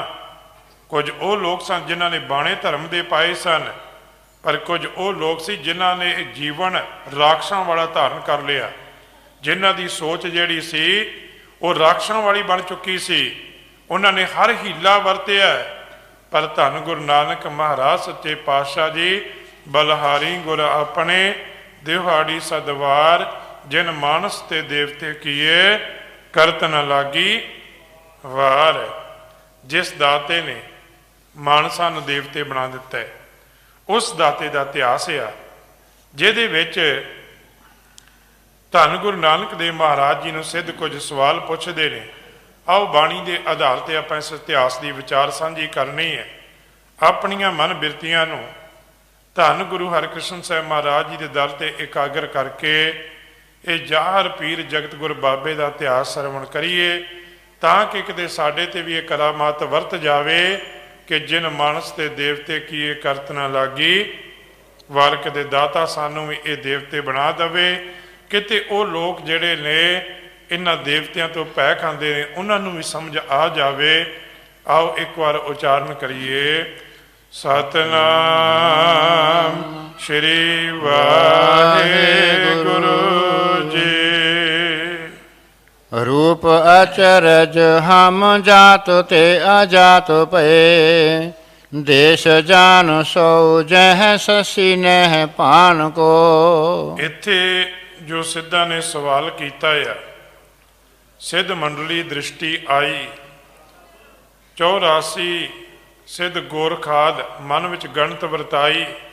ਜਦੋਂ ਉਹਨਾਂ ਨੇ ਇਹ ਸਵਾਲ ਕੀਤੇ ਧੰਨ ਗੁਰੂ ਨਾਨਕ ਦੇਵ ਮਹਾਰਾਜ ਜੀ ਨੂੰ, ਤੁਹਾਡਾ ਨਾਮ ਕਿਹੜਾ ਹੈ, ਤੁਹਾਡਾ ਦੇਸ਼ ਕਿਹੜਾ ਆ, ਤੁਹਾਡਾ ਮਨੋਰਥ ਕਿਹੜਾ ਆ, ਅਗਲੀ ਗੱਲ ਤੁਹਾਡੀ ਜਾਤ ਕਿਹੜੀ ਹੈ, ਤੁਸੀਂ ਕਿਸ ਪਾਸੇ ਜਾਣਾ ਆ। ਗੈਲ ਨਾ ਬਸੁੰਦਰਾ ਪ੍ਰਕਾਸ਼ੇ ਮਾਰ ਤੰਡ ਨੇ, ਕਹਿੰਦੇ ਜਿਸ ਪਾਸੇ ਤੁਸੀਂ ਜਾਣਾ ਚਾਹੁੰਦੇ ਹੋ ਉਸ ਪਾਸੇ ਸੂਰਜ ਦਾ ਕੋਈ ਪ੍ਰਭਾਵ ਨਹੀਂ, ਇੰਨੀ ਠੰਡ ਵਾਲਾ ਇਲਾਕਾ ਹੈ। ਦੂਸਰੇ ਪਾਸੇ ਕਹਿੰਦੇ ਇੱਕ ਹੋਰ ਜ਼ਿਕਰ ਕਰਦੇ, ਦੇਖੇ ਡਰ ਲਾਗੇ ਆਗੇ ਰਾਖਸ਼ ਭਿਆਨ ਹੈ। ਕਹਿੰਦੇ ਪਾਤਸ਼ਾਹ ਜੀ ਅੱਗੇ ਦੇ ਜਿਹੜੇ ਲੋਕ ਨੇ ਨਾ ਉਹ ਰਾਖਸ਼ ਬਿਰਤੀ ਵਾਲੇ ਨੇ। ਗੁਰੂ ਨਾਨਕ ਪਾਤਸ਼ਾਹ ਨੂੰ ਆਖਦੇ ਸਿੱਧ ਕਿ ਜਿਨ੍ਹਾਂ ਨਾਲ ਤੁਹਾਡਾ ਵਾਹ ਪੈਣਾ ਨਾ ਅੱਗੇ, ਉਹ ਰਾਖਸ਼ ਬਿਰਤੀ ਦੇ ਧਾਰਨੀ ਲੋਕ ਨੇ। ਕਹਿੰਦੇ ਕਿਵੇਂ ਜਾਓਗੇ ਉੱਥੇ, ਕਿਵੇਂ ਤੁਸੀਂ ਉਹ ਅੱਗੇ ਜਾ ਸਕਦੇ ਹੋ? ਉੱਥੇ ਕੁਦਰਤ ਵੀ ਤੁਹਾਡਾ ਸਾਥ ਨਹੀਂ ਦੇਵੇਗੀ। ਭਾਵੇਂ ਕਿ ਸੂਰਜ ਦਾ ਵੀ ਕੁਝ ਐਸੇ ਇਲਾਕੇ ਹੁੰਦੇ ਨੇ ਜਿੱਥੇ ਸੂਰਜ ਦੀ ਤਪਸ ਵੀ ਅਸਰ ਨਹੀਂ ਕਰਦੀ, ਇੰਨੀ ਠੰਡ ਹੁੰਦੀ ਹੈ। ਹੁਣ ਸਿੱਧਾਂ ਦੇ ਮਨ ਵਿੱਚ ਇਹ ਖਿਆਲ ਸੀ। ਫਿਰ ਆਖਦੇ ਆਗੇ ਰਾਖਸ਼ ਭਿਆਨ ਹੈ, ਰਾਖਸ਼ ਬਿਰਤੀ ਵਾਲੇ ਲੋਕ ਭਿਆਨਕ ਰੂਪ ਧਾਰਨ ਕਰਕੇ ਬੈਠੇ ਨੇ। ਪਰ ਇਹ ਲੋਕ ਨਹੀਂ ਜਾਣਦੇ ਗੁਰੂ ਨਾਨਕ ਪਾਤਸ਼ਾਹ ਜੀ ਨੂੰ ਜਾਂ ਉਹਦੇ ਪੈਰੋਕਾਰਾਂ ਨੂੰ ਜਾਂ ਉਹਦੇ ਦੱਸੇ ਹੋਏ ਰਾਹ ਤੇ ਚੱਲਣ ਵਾਲਿਆਂ ਨੂੰ। ਇਹ ਲੋਕ ਨਹੀਂ ਜਾਣਦੇ ਉਹਨਾਂ ਦੇ ਜੀਵਨ ਨੂੰ ਕਿ ਇਹ ਤੇ ਉਹ ਨੇ ਜਿਨ੍ਹਾਂ ਦਾ ਜ਼ਿਕਰ ਆਪਾਂ ਅਰਦਾਸ ਵਿੱਚ ਪੜ੍ਹਦੇ ਹਾਂ, ਜਿਨ੍ਹਾਂ ਸਿੰਘਾਂ ਸਿੰਘਣੀਆਂ ਨੇ ਧਰਮ ਹੈ ਸੀਸ ਦਿੱਤੇ। ਇਹ ਤੇ ਉਹ ਨੇ ਜਿਨ੍ਹਾਂ ਨੇ ਬੰਦ ਕਟਾਏ। ਇਹ ਤੇ ਉਹ ਨੇ ਜਿਨ੍ਹਾਂ ਨੇ ਖੋਪਰੀਆਂ ਲੋਹਾਈਆਂ। ਇਹ ਤੇ ਉਹ ਨੇ ਜਿਹੜੇ ਚਰਖੀਆਂ ਤੇ ਚੜੇ। ਇਹ ਤੇ ਉਹ ਨੇ ਜਿਹੜੇ ਆਰਿਆਂ ਦੇ ਨਾਲ ਚੀਰੇ ਗਏ। ਇਹ ਤੇ ਉਹਨੇ ਜਿਨ੍ਹਾਂ ਨੇ ਧਰਮ ਵਾਸਤੇ ਗੁਰਦੁਆਰਿਆਂ ਵਾਸਤੇ ਕੁਰਬਾਨੀਆਂ ਕੀਤੀਆਂ ਨੇ, ਧਰਮ ਨਹੀਂ ਹਾਰਿਆ। ਇਹ ਤੇ ਉਹ ਰੱਬੀ ਰੂਹਾਂ ਨੇ। ਇਹਨਾਂ ਦੇ ਅੱਗੇ ਭਾਵੇਂ ਜਿਹੜਾ ਮਰਜ਼ੀ ਰਾਖਸ਼ਾਂ ਵਾਲਾ ਰੂਪ ਧਾਰਨ ਕਰਕੇ ਬੈਠ ਜਾਵੇ, ਭਾਵੇਂ ਭਿਆਨਕ ਤੋਂ ਭਿਆਨਕ ਰੂਪ ਧਾਰਨ ਕਰ ਲਵੇ, ਪਰ ਭਾਈ ਇਹਨਾਂ ਦੇ ਮਾਰਗ ਨੂੰ ਕੌਣ ਰੋਕ ਸਕਦਾ ਹੈ? ਸਿੱਧਾਂ ਦੇ ਮਨਾਂ ਵਿੱਚ ਇਹ ਸਵਾਲ। ਕਹਿੰਦੇ ਧੰਨ ਗੁਰੂ ਨਾਨਕ ਦੇਵ ਮਹਾਰਾਜ ਜੀ ਆਗੇ ਰਾਖਸ਼ ਭਿਆਨ ਹੈ। ਕਹਿੰਦੇ ਰਾਖਸ਼ ਨੇ ਭਿਆਨਕ ਰੂਪ ਧਾਰਨ ਕੀਤਾ ਹੈ। ਇੱਥੇ ਜਿਹੜਾ ਰਾਖਸ਼ ਦਾ ਜ਼ਿਕਰ ਹੈ ਨਾ, ਉਹ ਵੀ ਦਾਸ ਸਾਂਝਾ ਕਰ ਦਵੇ। ਇਹ ਰਾਖਸ਼ ਕੋਈ ਵਿਸ਼ੇਸ਼ ਨਹੀਂ ਹੈ, ਇੱਕ ਮਨੁੱਖਾਂ ਦਾ ਹੀ ਜੀਵਨ ਹੈ ਜਿਨ੍ਹਾਂ ਨੇ ਰਾਖਸ਼ ਬਿਰਤੀ ਧਾਰਨ ਕੀਤੀ ਹੁੰਦੀ ਹੈ। ਅੱਜ ਵੀ ਆਪਾਂ ਦੇਖਦੇ ਹਾਂ, ਪੁਰਾਣੇ ਸਮੇਂ ਵਿੱਚ ਵੀ ਦੇਖਦੇ ਹਾਂ। ਹੁਣ ਜਿਹੜਾ ਕੌਡੇ ਨੂੰ ਰਾਖਸ਼ ਕਿਹਾ ਜਾਂਦਾ ਸੀ, ਕੌਡਾ ਕੋਈ ਰਾਖਸ਼ ਨਹੀਂ ਸੀ, ਮਨੁੱਖ ਹੀ ਸੀ। ਪਰ ਉਹਦੀ ਸੋਚ, ਉਹਦੀ ਬਿਰਤੀ, ਉਹਦੇ ਕਰਮ ਜਿਹੜੇ ਸੀ ਉਹ ਰਾਖਸ਼ਾਂ ਵਾਲੇ ਸਨ। ਅੱਜ ਵੀ ਕਈ ਲੋਕ ਇਸ ਤਰ੍ਹਾਂ ਦੇ ਰੂਪ ਧਾਰਨ ਕਰਦੇ ਨੇ। ਕਹਿੰਦੇ ਆਗੇ ਰਾਖਸ਼ ਭਿਆਨ ਹੈ, ਭਾਵੇਂ ਕਿ ਰਾਖਸ਼ ਇੱਕ ਬਿਰਤੀ ਦਾ ਨਾਮ ਹੈ। ਰਾਖਸ਼ ਕੋਈ ਜਾਤੀ ਨਹੀਂ ਹੈ, ਇੱਕ ਸੋਚ ਹੈ ਜਿਹੜੀ ਕਿਸੇ ਮਨੁੱਖ ਦੇ ਅੰਦਰ ਵੀ ਪੈਦਾ ਹੋ ਸਕਦੀ ਹੈ, ਜਿਹੜੀ ਕਿਸੇ ਦੇ ਅੰਦਰ ਵੀ ਪੈਦਾ ਹੋ ਸਕਦੀ ਹੈ।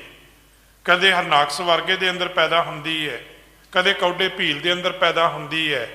ਪਰ ਧੰਨ ਗੁਰੂ ਨਾਨਕ ਪਾਤਸ਼ਾਹ ਮਹਾਰਾਜ ਜੀ ਦੇ ਸਿਧਾਂਤ ਨੇ ਜਿਹੜੇ ਇਹਨਾਂ ਰਾਖਸ਼ ਬਿਰਤੀ ਵਾਲਿਆਂ ਨੂੰ ਜਨ ਮਾਨਸ ਦੇ ਦੇਵਤੇ ਕੀਏ ਕਰਤ ਨਾ ਲਾਗੀ ਵਾਰ ਦੇਵਤੇ ਬਣਾ ਦਿੰਦੀ ਹੈ। ਇਹ ਐਸੀ ਸੋਚ, ਇਹ ਸਵਾਲ ਕੀਤੇ ਧੰਨ ਗੁਰੂ ਨਾਨਕ ਦੇਵ ਮਹਾਰਾਜ ਜੀ ਨੂੰ कैसे जावो आगे पीछे हटो अब भागे जाओ को ना दुख लागे मम बचन जे मान है। कहते साड़ी गल मनो पिछे चले जावो। पर हुण गुरु नानक पातशाह जी उत्तर देंदे कहते रूप अचरज हम साडा जिहड़ा रूप है ना ये शरीर का रूप ना देखो। साडे विच बहुता भुलेखा पता कदों पैंदा है असीं आखदे हां शरीर नूं वेखदे हां। शरीर वेखण दा भुलेखा कदे उन्हां लोकां दे अंदर भी पिया सी जिन्हां ने दुनी चंद ते भाई बचिੱਤਰ ਸਿੰਘ ਨੂੰ देखिया सी। दुनी चंद का शरीर साडे वांग हो बहुत वड्डा सी, छकदा भी बड़ा कुछ सी, पर जदों समा आया सी ते दुनी चंद वो बहादुरी नहीं दिखा सकिया जिहड़ी भाई बचिੱਤਰ ਸਿੰਘ ने दिखाई है। हुण इत्थे शरीर का मतलब नहीं है, इत्थे जिहड़ा अंदर जज्बा ते जिहड़ा अंदर नाम का बल है, किहड़ा बल वा बल हुआ बंधन छुटे सब किश होत उपाए। वो वाला बल जिहड़ा है वो शरीरां नाल नहीं देखिया जाता, वो अंदर दे जज्बियां नाल देखिया जाता है।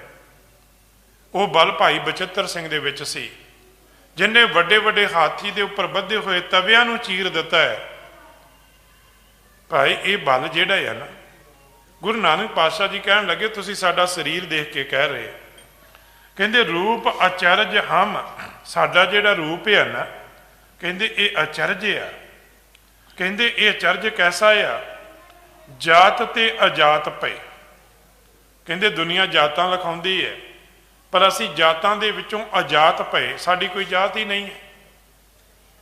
जां इंज कह लईए जिवें आपां संसार विच देखदे हां पानी है उहदे वखरे वखरे नाम ने, नदी का पानी है, दरिया का पानी है, हड़ का पानी है, जां समुंदरा खूहां का पानी हुंदा, तलाबां का पानी हुंदा है। पर जदों वो सारा समुंदर च पै जाता है फिर वह नदी वाला जिहड़ा चोड़ा हुंदा शरीर है खत्म हो जाता है, दरिया वाला चोड़ा खत्म हो जाता, समुंदर का रूप हो जाता। पातशाह कहन लगे असीं जिहड़ियां जातां दे बंधनां तो उपर है, गुरमत दे विच जातां पातां नूं कोई थां नहीं। गुरमत जिहड़ी है वो हमेशा नीवियां दे नाल चलदी, जिन्हों लोक नीवा आखदे ने। गुरमत विच नीवा कोई नहीं है।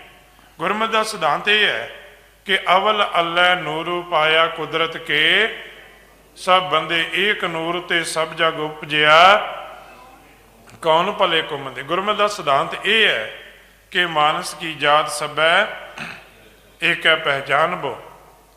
गुरमत का सिद्धांत यह है कि जिवें अग दे उपरों निके निके चंगियाड़े निकलते हैं पर वह हुंदा अग दा ही रूप ने। जां इंज कह लईए सोने के गहने बनते हैं ना, किते कड़ा आ, किते मुंदरी है, किते चैनी है, उहदे नाम वखरे ने पर उहदा असला एक है। गुरमत का सिद्धांत है कि एक पिता एक सके हम बारक। इत्थे जिहड़ा वखरेवा ये असीं पाया है। गुरमत के देशों दीयां हदबंदियां नूं भी नहीं मनदी। विद्वानां ने गल कही है कि ज्यों ज्यों सानू गुरु ग्रंथ साहिब जी दीयां सच्चाइयां दी समझ आवेगी, असीं ते आ फिरकियां विच वंडे हैं ना, जातां पातां दे वखरेवियां विच पए होए आ फिरके इलाकियां च, कहंदे देशां दीयां हदबंदियां मिट जाणगीआं। इत्थे आपां निक्कियां निक्कियां स्टेटां दीयां हदबंदियां नूं वखरा वखरा करन दा यतन करदे हैं। कहंदे जिहड़ियां देशां दीयां हदबंदियां ने जे सानू गुरु ग्रंथ साहिब जी की सच्चाई की समझ लग जाए ये सारा कुछ खत्म हो सकता है। कदों जदों सानू इस सिद्धांत समझ आवेगा एक पिता एक सके हम बारिक तुम मात पिता हम बारिक तेरे तुमरी कृपा मैं सुख। जदों सानू उहदी समझ आवेगी। गुरु नानक पातशाह जी कहन लगे जात ते अजात पे। असी जातां तो निकल चुके हैं, साडी हुण कोई जात नहीं है। गुरमत दे विच जदों अमृत छकाया जाता ना, एक संस्कार है साडे, चार संस्कार ने। एक आ जन्म ते नाम संस्कार, दूसरा संस्कार आ अमृत संस्कार जदों अमृत छकाया जाता, तीसरा आनंद है, चौथा मृतक संस्कार है। पर इन्हां विचों जिहड़ा दूसरे नंबर का संस्कार है वह है अमृत का संस्कार। भावें कि साडे विच अज्ञानता असीं मर्यादा पढ़ते नहीं हैं, साडे आनंद कारज भी हो जाते, आपां दूसरा संस्कार तां भी नहीं करते, असीं बजुर्ग हो जाते हैं ਜਾਂ ਇੱਥੋਂ ਤੱਕ ਕਿ ਮ੍ਰਿਤਕ ਸੰਸਕਾਰ ਤੱਕ ਵੀ ਚਲੇ ਜਾਂਦੇ, ਅਸੀਂ ਇਸ ਸੰਸਕਾਰ ਨੂੰ ਧਾਰਨ ਨਹੀਂ ਕਰਦੇ। ਇਹ ਸਾਡੀ ਅਗਿਆਨਤਾ ਹੈ, ਇਹ ਸਾਡੀ ਅਗਿਆਨਤਾ ਹੈ। ਪਰ ਜੋ ਸਾਡਾ ਸਿਧਾਂਤ ਰਹਿਤ ਮਰਿਆਦਾ ਦਾ, ਉਹਦੇ ਵਿੱਚ ਸਾਡਾ ਦੂਸਰਾ ਸੰਸਕਾਰ ਜਿਹੜਾ ਹੈ ਉਹ ਅੰਮ੍ਰਿਤ ਸੰਸਕਾਰ ਹੈ। ਬੱਚਾ ਜਨਮ ਲਵੇ, ਬੱਚਾ ਆਪਣੀ ਹੋਸ਼ ਸੰਭਾਲੇ, ਜਦੋਂ ਉਹ ਆਪਣੀ ਹੋਸ਼ ਸੰਭਾਲ ਲੈਂਦਾ ਉਦੋਂ ਉਹਨੂੰ ਅੰਮ੍ਰਿਤ ਛਕਾਇਆ ਜਾਵੇ। ਸਾਡਾ ਫਰਜ਼ ਹੈ ਕਿ ਆਪਣੇ ਸਰੀਰ ਦਾ ਭਰੋਸਾ ਨਾ ਕਰੀਏ, ਆਪਣੇ ਜੀਵਨ ਦਾ ਭਰੋਸਾ ਨਾ ਕਰੀਏ। ਤਿਲਕਣਬਾਜ਼ੀ ਹੈ, ਕਦੇ ਵੀ ਤਿਲਕ ਸਕਦੇ ਹਾਂ, ਪਰ ਆਪਣੇ ਬੱਚੇ ਨੂੰ ਹੋਸ਼ ਵਿੱਚ ਆਉਂਦਿਆਂ ਉਹਦੀ ਬਾਂਹ ਗੁਰੂ ਗ੍ਰੰਥ ਸਾਹਿਬ ਜੀ ਨੂੰ ਫੜਾ ਦਿੱਤੀ ਜਾਵੇ, ਇਹ ਸਾਡਾ ਫਰਜ਼ ਹੈ। ਉਦੋਂ ਇੱਕ ਗੱਲ ਸਮਝਾਈ ਜਾਂਦੀ ਹੈ ਕਿ ਅੱਜ ਤੋਂ ਤੁਹਾਡੀ ਪਿਛਲੀ ਜਾਤ, ਤੁਹਾਡੇ ਪਿਛਲੇ ਕਰਮ ਸਾਰੇ ਖਤਮ, ਸਤਿਗੁਰ ਕੇ ਜਨਮੈ ਗਵਨ ਮਟਾਇਆ, ਅੱਜ ਤੋਂ ਤੁਸੀਂ ਨਿਰੋਲ ਗੁਰੂ ਕੇ ਖਾਲਸੇ ਬਣਿਓ।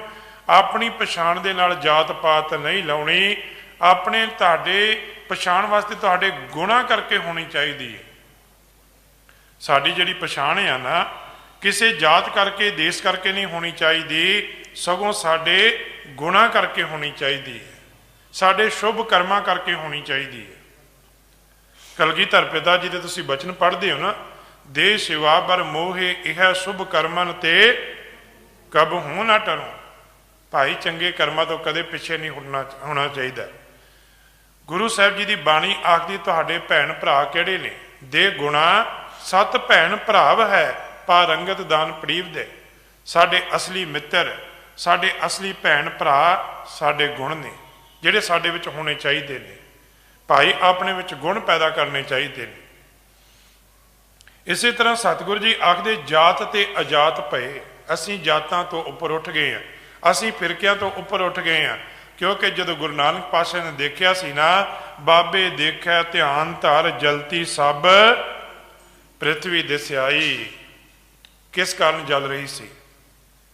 ਉਦੋਂ ਕਾਰਨ ਇਹ ਸੀ, ਉਹਦਾ ਜ਼ਿਕਰ ਕੀਤਾ ਭਾਈ ਗੁਰਦਾਸ ਜੀ ਨੇ, ਰਾਮ ਰਹੀਮ ਕਹਾਏ ਦੇ ਇੱਕ ਨਾਮ ਦੇ ਰਾਹ ਭਲਾਣੇ। ਹੈ ਰੱਬ ਇੱਕ ਸੀ, ਉਹਦੇ ਨਾਮ ਵੱਖਰੇ ਵੱਖਰੇ ਰੱਖ ਲਏ। ਇਸੇ ਗੱਲ ਦੀ ਲੜਾਈ ਸੀ। ਜਿਹੜਾ ਰਾਮ ਵਾਲਾ ਉਹ ਆਖਦਾ ਸੀ ਮੇਰਾ ਚੜ੍ਹਦੇ ਵਾਲਾ, ਜਿਹੜਾ ਰਹੀਮ ਵਾਲਾ ਸੀ ਆਖਦਾ ਸੀ ਮੇਰਾ ਲਹਿੰਦੇ ਵੱਲ ਹੈ। ਪਰ ਗੁਰੂ ਨਾਨਕ ਪਾਤਸ਼ਾਹ ਨੇ ਸਾਰਿਆਂ ਨੂੰ ਸਮਝਾਇਆ, ਨਹੀਂ ਭਾਈ, ਜਿਹੜਾ ਉਹ ਦਾਤਾ ਹੈ ਉਹ ਸਾਰਿਆਂ ਦਾ ਹੀ ਹੈ, ਉਹ ਸਾਰੇ ਪਾਸੇ ਹੈ। ਬਸ ਗੱਲ ਇਹ ਹੋਣੀ ਚਾਹੀਦੀ ਹੈ ਕਿ ਗੁਰਾ ਇੱਕ ਦੇਹ ਬੁਝਾਈ, ਸਭਨਾ ਜੀਆਂ ਕਾ ਇੱਕ ਦਾਤਾ, ਸੋ ਮੈਂ ਵਿਸਰ ਨਾ ਜਾਈ। ਜਾਤ ਤੇ ਅਜਾਤ ਪਏ, ਦੇਸ ਜਾਣੋ ਸੋ ਜਹ ਸਸੀ ਨੇ ਭਾਨ ਕੋ। ਕਹਿੰਦੇ ਜਿੱਥੇ ਇਹ ਜਿਹੜਾ ਦੁਨਿਆਵੀ ਸੂਰਜ ਦੀ, ਇਹ ਤੇ ਸਾਨੂੰ ਸੰਸਾਰ ਵਿੱਚ ਵਿਚਰਦਿਆਂ ਨਜ਼ਰ ਆਉਂਦਾ ਹੈ ਨਾ, ਆਪਣੇ ਅੰਦਰ ਆਤਮੇ ਵਿੱਚ ਸਤਿਗੁਰੂ ਜੀ ਆਖਣ ਲੱਗੇ ਅਸੀਂ ਰਹਿੰਦੇ। ਇਹ ਪਾਤਸ਼ਾਹ ਜੀ ਆਖਦੇ ਹਨ ਜੀ, ਹਟੇ ਅਬ ਬਨ ਨਹਿ ਆਵੋ ਜੀ ਮਾਹੇ ਜਹ, ਹਿਰਦੈ ਜੋ ਹਮਾਰੇ ਭਏ ਭਇਓ ਸਭ ਹਾਨ ਕੈ। ਸਤਿਗੁਰੂ ਜੀ ਕਹਿਣ ਲੱਗੇ, ਹਟੇ ਅਬ ਬਨੇ ਨੇ। ਵੇਖੋ ਸਤਿਗੁਰਾਂ ਨੇ ਨਾ ਸਾਨੂੰ ਇੱਕ ਮਾਰਗ ਦਿੱਤਾ ਹੈ, ਉਸ ਮਾਰਗ ਦੇ ਇੱਕ ਪੂਰਨੇ ਪਾਏ ਨੇ, ਉਸ ਮਾਰਗ ਦੇ ਇੱਕ ਪੂਰਨੇ ਨੇ। ਪੂਰਨੇ ਕਿਹੜੇ ਨੇ? ਕਿ ਆਪਾਂ ਬਚਨ ਪੜ੍ਹਦੇ ਹਨ, ਹਮ ਅੰਧੁਲੇ ਅੰਧ ਬਿਖਿਆ ਬਿਖਰਾਤੇ, ਕਿਉਂ ਚਾਲੇ ਗੁਰ ਚਾਲੀ। ਇੱਕ ਆਪਾਂ ਅਰਦਾਸ ਕਰਦੇ ਹਾਂ ਫਿਰ ਕਿ ਸਤਿਗੁਰ ਦਇਆ ਕਰੇ ਸੁਖ ਦਾਤਾ, ਹਮ ਲਾਵੈ ਆਪਨ ਪਾਲੀ, ਗੁਰ ਸਿੱਖ ਮੀਤ ਚਲੋ ਗੁਰ ਚਾਲੀ, ਜੋ ਗੁਰ ਕਹੈ ਸੋਈ ਭਲ ਮਾਨੋ, ਹਰ ਹਰ ਕਥਾ ਨਿਰਾਲੀ। ਫਿਰ ਇਸ ਮਾਰਗ ਤੇ ਚੱਲਿਆ, ਬੰਦ ਵੀ ਕਟਾਉਣਾ ਪੈ ਜਾਵੇ, ਕੋਪਰੀਆਂ ਵੀ ਲਹਾਉਣੀਆਂ ਪੈ ਜਾਣ, ਤੇ ਭਾਈ ਇਹ ਮਾਰਗ ਜਿਹੜਾ ਹੈ ਛੱਡਣਾ ਨਹੀਂ। ਗੁਰੂ ਨਾਨਕ ਪਾਤਸ਼ਾਹ ਜੀ ਕਹਿਣ ਲੱਗੇ, ਸਿੱਧੋ ਅਸੀਂ ਰਾਖਸ਼ ਬਿਰਤੀ ਵਾਲੇ ਲੋਕਾਂ ਤੋਂ ਨਹੀਂ ਡਰਦੇ, ਅਸੀਂ ਇਸ ਸੰਸਾਰ ਵਿੱਚ ਵਿਚਰਦੇ ਹਾਂ। ਭਾਵ ਕੀ ਸੀ ਕਿ ਸੰਸਾਰ ਵਿੱਚ 2 ਤਰ੍ਹਾਂ ਦੇ ਲੋਕ ਨੇ, ਇੱਕ ਨੇ ਜਿਹੜੇ ਜ਼ੁਲਮ ਕਰਨ ਵਾਲੇ ਹੁੰਦੇ ਨੇ, ਇੱਕ ਦੂਸਰੇ ਜਿਹੜੇ ਜ਼ੁਲਮ ਜਿਨ੍ਹਾਂ ਤੇ ਕੀਤਾ ਜਾਂਦਾ ਹੈ। ਹੁਣ ਬਾਬਰ ਸੀ ਜਿਹੜਾ ਜ਼ੁਲਮ ਕਰਦਾ ਸੀ, ਪਾਪ ਕੀ ਜੰਜ ਲੈ ਕਾਬਲੋਂ ਧਾਇਆ, ਜੋਰੀ ਮੰਗਿਆ ਦਾਨ ਵੇ ਲਾਲੋ। ਉਹਨੂੰ ਜਾਬਰ ਕਹਿਣ ਵਾਲੇ ਕੌਣ ਸਨ? ਧੰਨ ਗੁਰੂ ਨਾਨਕ ਪਾਤਸ਼ਾਹ ਜੀ। ਸੱਚ ਕੀ ਬਾਣੀ ਜਿਹੜੀ ਆਖਦੇ ਨੇ ਉਹ ਗੁਰੂ ਨਾਨਕ ਪਾਤਸ਼ਾਹ ਜੀ ਨੇ। ਪਾਤਸ਼ਾਹ ਨੇ ਆਖਿਆ, ਹਟੇ ਅਬ ਬਨੇ ਨੇ। ਕਹਿੰਦੇ ਜਿਹੜਾ ਅਸੀਂ ਮਾਰਗ ਅਪਣਾਇਆ ਨਾ, ਇਹ ਤੇ ਨਾ ਸਾਨੂੰ ਗ੍ਰਸਤ ਦੀਆਂ ਤੰਦਾਂ ਰੋਕ ਸਕੀਆਂ, ਉਹਨਾਂ ਗ੍ਰਸਤ ਵੀ ਨਿਭਾਇਆ, ਕਹਿੰਦੇ ਅਸੀਂ ਚਾਕਰੀ ਵੀ ਕੀਤੀ, ਨੌਕਰੀ ਵੀ ਕੀਤੀ ਹੈ, ਸਾਰੇ ਕੰਮ ਕੀਤੇ ਨੇ, ਪਰ ਇਸ ਮਾਰਗ ਦੇ ਸਾਨੂੰ ਜਿਹੜੇ ਤੇ ਰੱਬ ਨੇ ਭੇਜਿਆ ਹੈ ਨਾ, ਕਹਿੰਦੇ ਉਸ ਮਾਰਗ ਤੋਂ ਅਸੀਂ ਕਦੇ ਪਿੱਛੇ ਨਹੀਂ ਹਟਦੇ।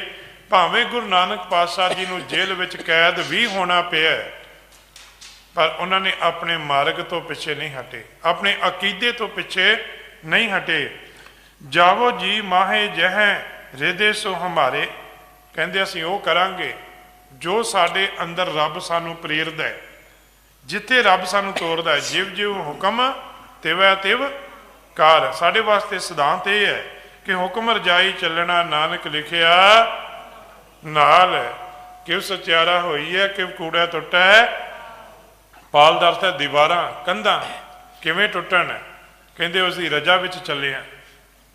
ਪਾਤਸ਼ਾਹ ਜੀ ਆਖਦੇ ਨੇ, ਕਹਿੰਦੇ ਇਸ ਮਾਰਗ ਦੇ ਚੱਲੇ ਆ, ਕਹਿੰਦੇ ਫਿਰ ਅਸੀਂ ਪਿੱਛੇ ਨਹੀਂ ਹਟਾਂਗੇ। ਜਾਵੋ ਜੀ ਮਾਹੇ ਜਹ ਰਿਦੇ ਸੋ ਹਮਾਰੇ, ਕਹਿੰਦੇ ਜੋ ਜਿੱਥੇ ਸਾਡੇ ਅੰਦਰ ਪ੍ਰੇਰਿਤ ਕਰਦਾ ਰੱਬ, ਅਸੀਂ ਉਸੇ ਪਾਸੇ ਜਾਂਦੇ, ਦੂਸਰੇ ਪਾਸੇ ਅਸੀਂ ਨਹੀਂ ਜਾਂਦੇ। ਭਾਵੇਂ ਕਿ ਅਸੀਂ ਰੱਬ ਦੀ ਰਜਾ ਵਿੱਚ ਚੱਲਦੇ ਹਾਂ, ਜਿੱਥੇ ਉਹ ਸਾਨੂੰ ਰੱਖਦਾ ਉੱਥੇ ਰੁਕ ਜਾਂਦੇ ਹਾਂ, ਜਿੱਥੇ ਚਲਾਉਂਦਾ ਚੱਲ ਜਾਂਦੇ ਹਾਂ।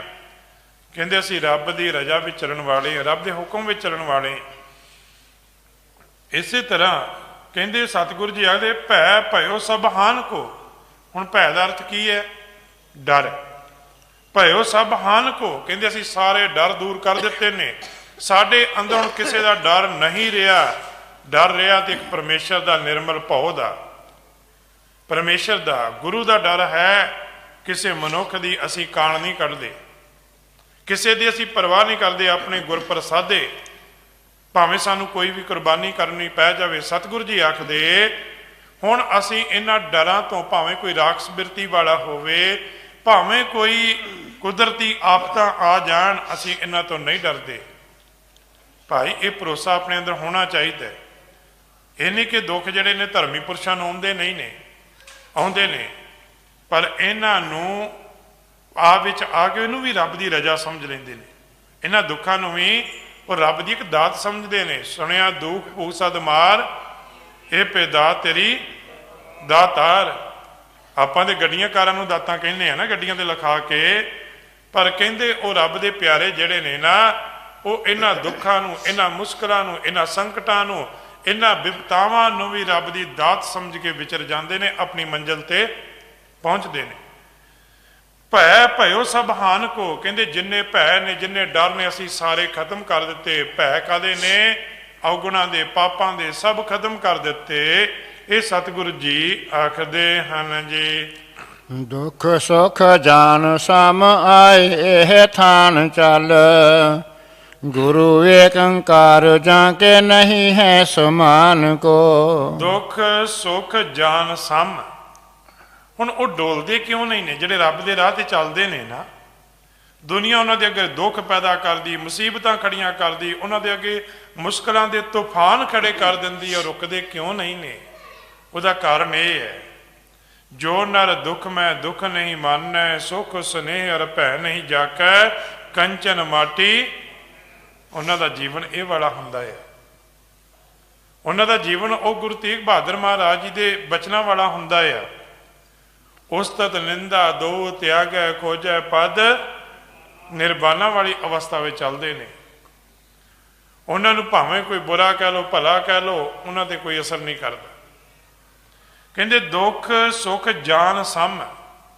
ਗੁਰੂ ਨਾਨਕ ਪਾਤਸ਼ਾਹ ਕਹਿਣ ਲੱਗੇ, ਸਿੱਧੋ ਸਾਡੇ ਵਾਸਤੇ ਦੁੱਖ ਤੇ ਸੁੱਖ ਜਿਹੜੇ ਨੇ ਇਹ ਬਰਾਬਰ ਨੇ। ਕਹਿੰਦੇ ਜੇ ਦੁੱਖ ਆਉਂਦਾ ਤਾਂ ਅਸੀਂ ਇਹਨੂੰ ਵੀ ਦਾਤ ਕਹਿੰਦੇ, ਜੇ ਇਕੱਲੇ ਸੁੱਖ ਨੂੰ ਦਾਤ ਨਹੀਂ ਕਹਿੰਦੇ। ਸਾਡਾ ਜੀਵਨ ਕੀ ਹੈ? ਅਸੀਂ ਕਹਿੰਦੇ ਜੇ ਸੁੱਖ ਮਿਲਿਆ, ਜੇ ਕਾਰ ਮਿਲ ਗਈ, ਕੋਠੀ ਮਿਲ ਗਈ, ਅਸੀਂ ਆਖਦੇ ਰਹਾ ਵੀ ਰੱਬ ਦੀ ਪੂਰੀ ਮਿਹਰ ਆ।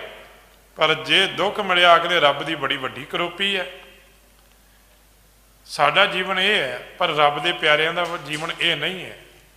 ਉਹ ਆਖਦੇ ਨੇ ਕਿ ਇਹ ਜਿਹੜਾ ਦੁੱਖ ਸੁੱਖ ਜਾਨ ਸਮ, ਸਮ ਦਾ ਅਰਥ ਹੁੰਦਾ ਕੀ ਹੈ? ਬਰਾਬਰ। ਉਹਨਾਂ ਵਾਸਤੇ ਦੁੱਖ ਤੇ ਸੁੱਖ ਬਰਾਬਰ ਆ। ਕਿ ਬਾਬਾ ਬੰਦਾ ਸਿੰਘ ਬਹਾਦਰ ਨੂੰ ਤਸੀਹੇ ਨਹੀਂ ਦਿੱਤੇ ਗਏ? ਜੰਬੂਰਾਂ ਦੇ ਨਾਲ ਉਹਨਾਂ ਦਾ ਮਾਸ ਖਿੱਚਦੇ ਨੇ, ਉਹਨਾਂ ਦੇ ਛੋਟੇ ਜਿਹੇ ਬੱਚੇ ਨੂੰ ਆਖਦੇ ਨੇ ਹਾਕਮ ਕਿ ਆਹ ਲੈ ਛੁਰਾ ਤੇ ਇਹਦਾ ਕਲੇਜਾ ਪਾੜ ਦੇ, ਇਹਦਾ ਦਿਲ ਚੀਰ ਦੇ, ਛਾਤੀ ਪਾੜ ਦੇ।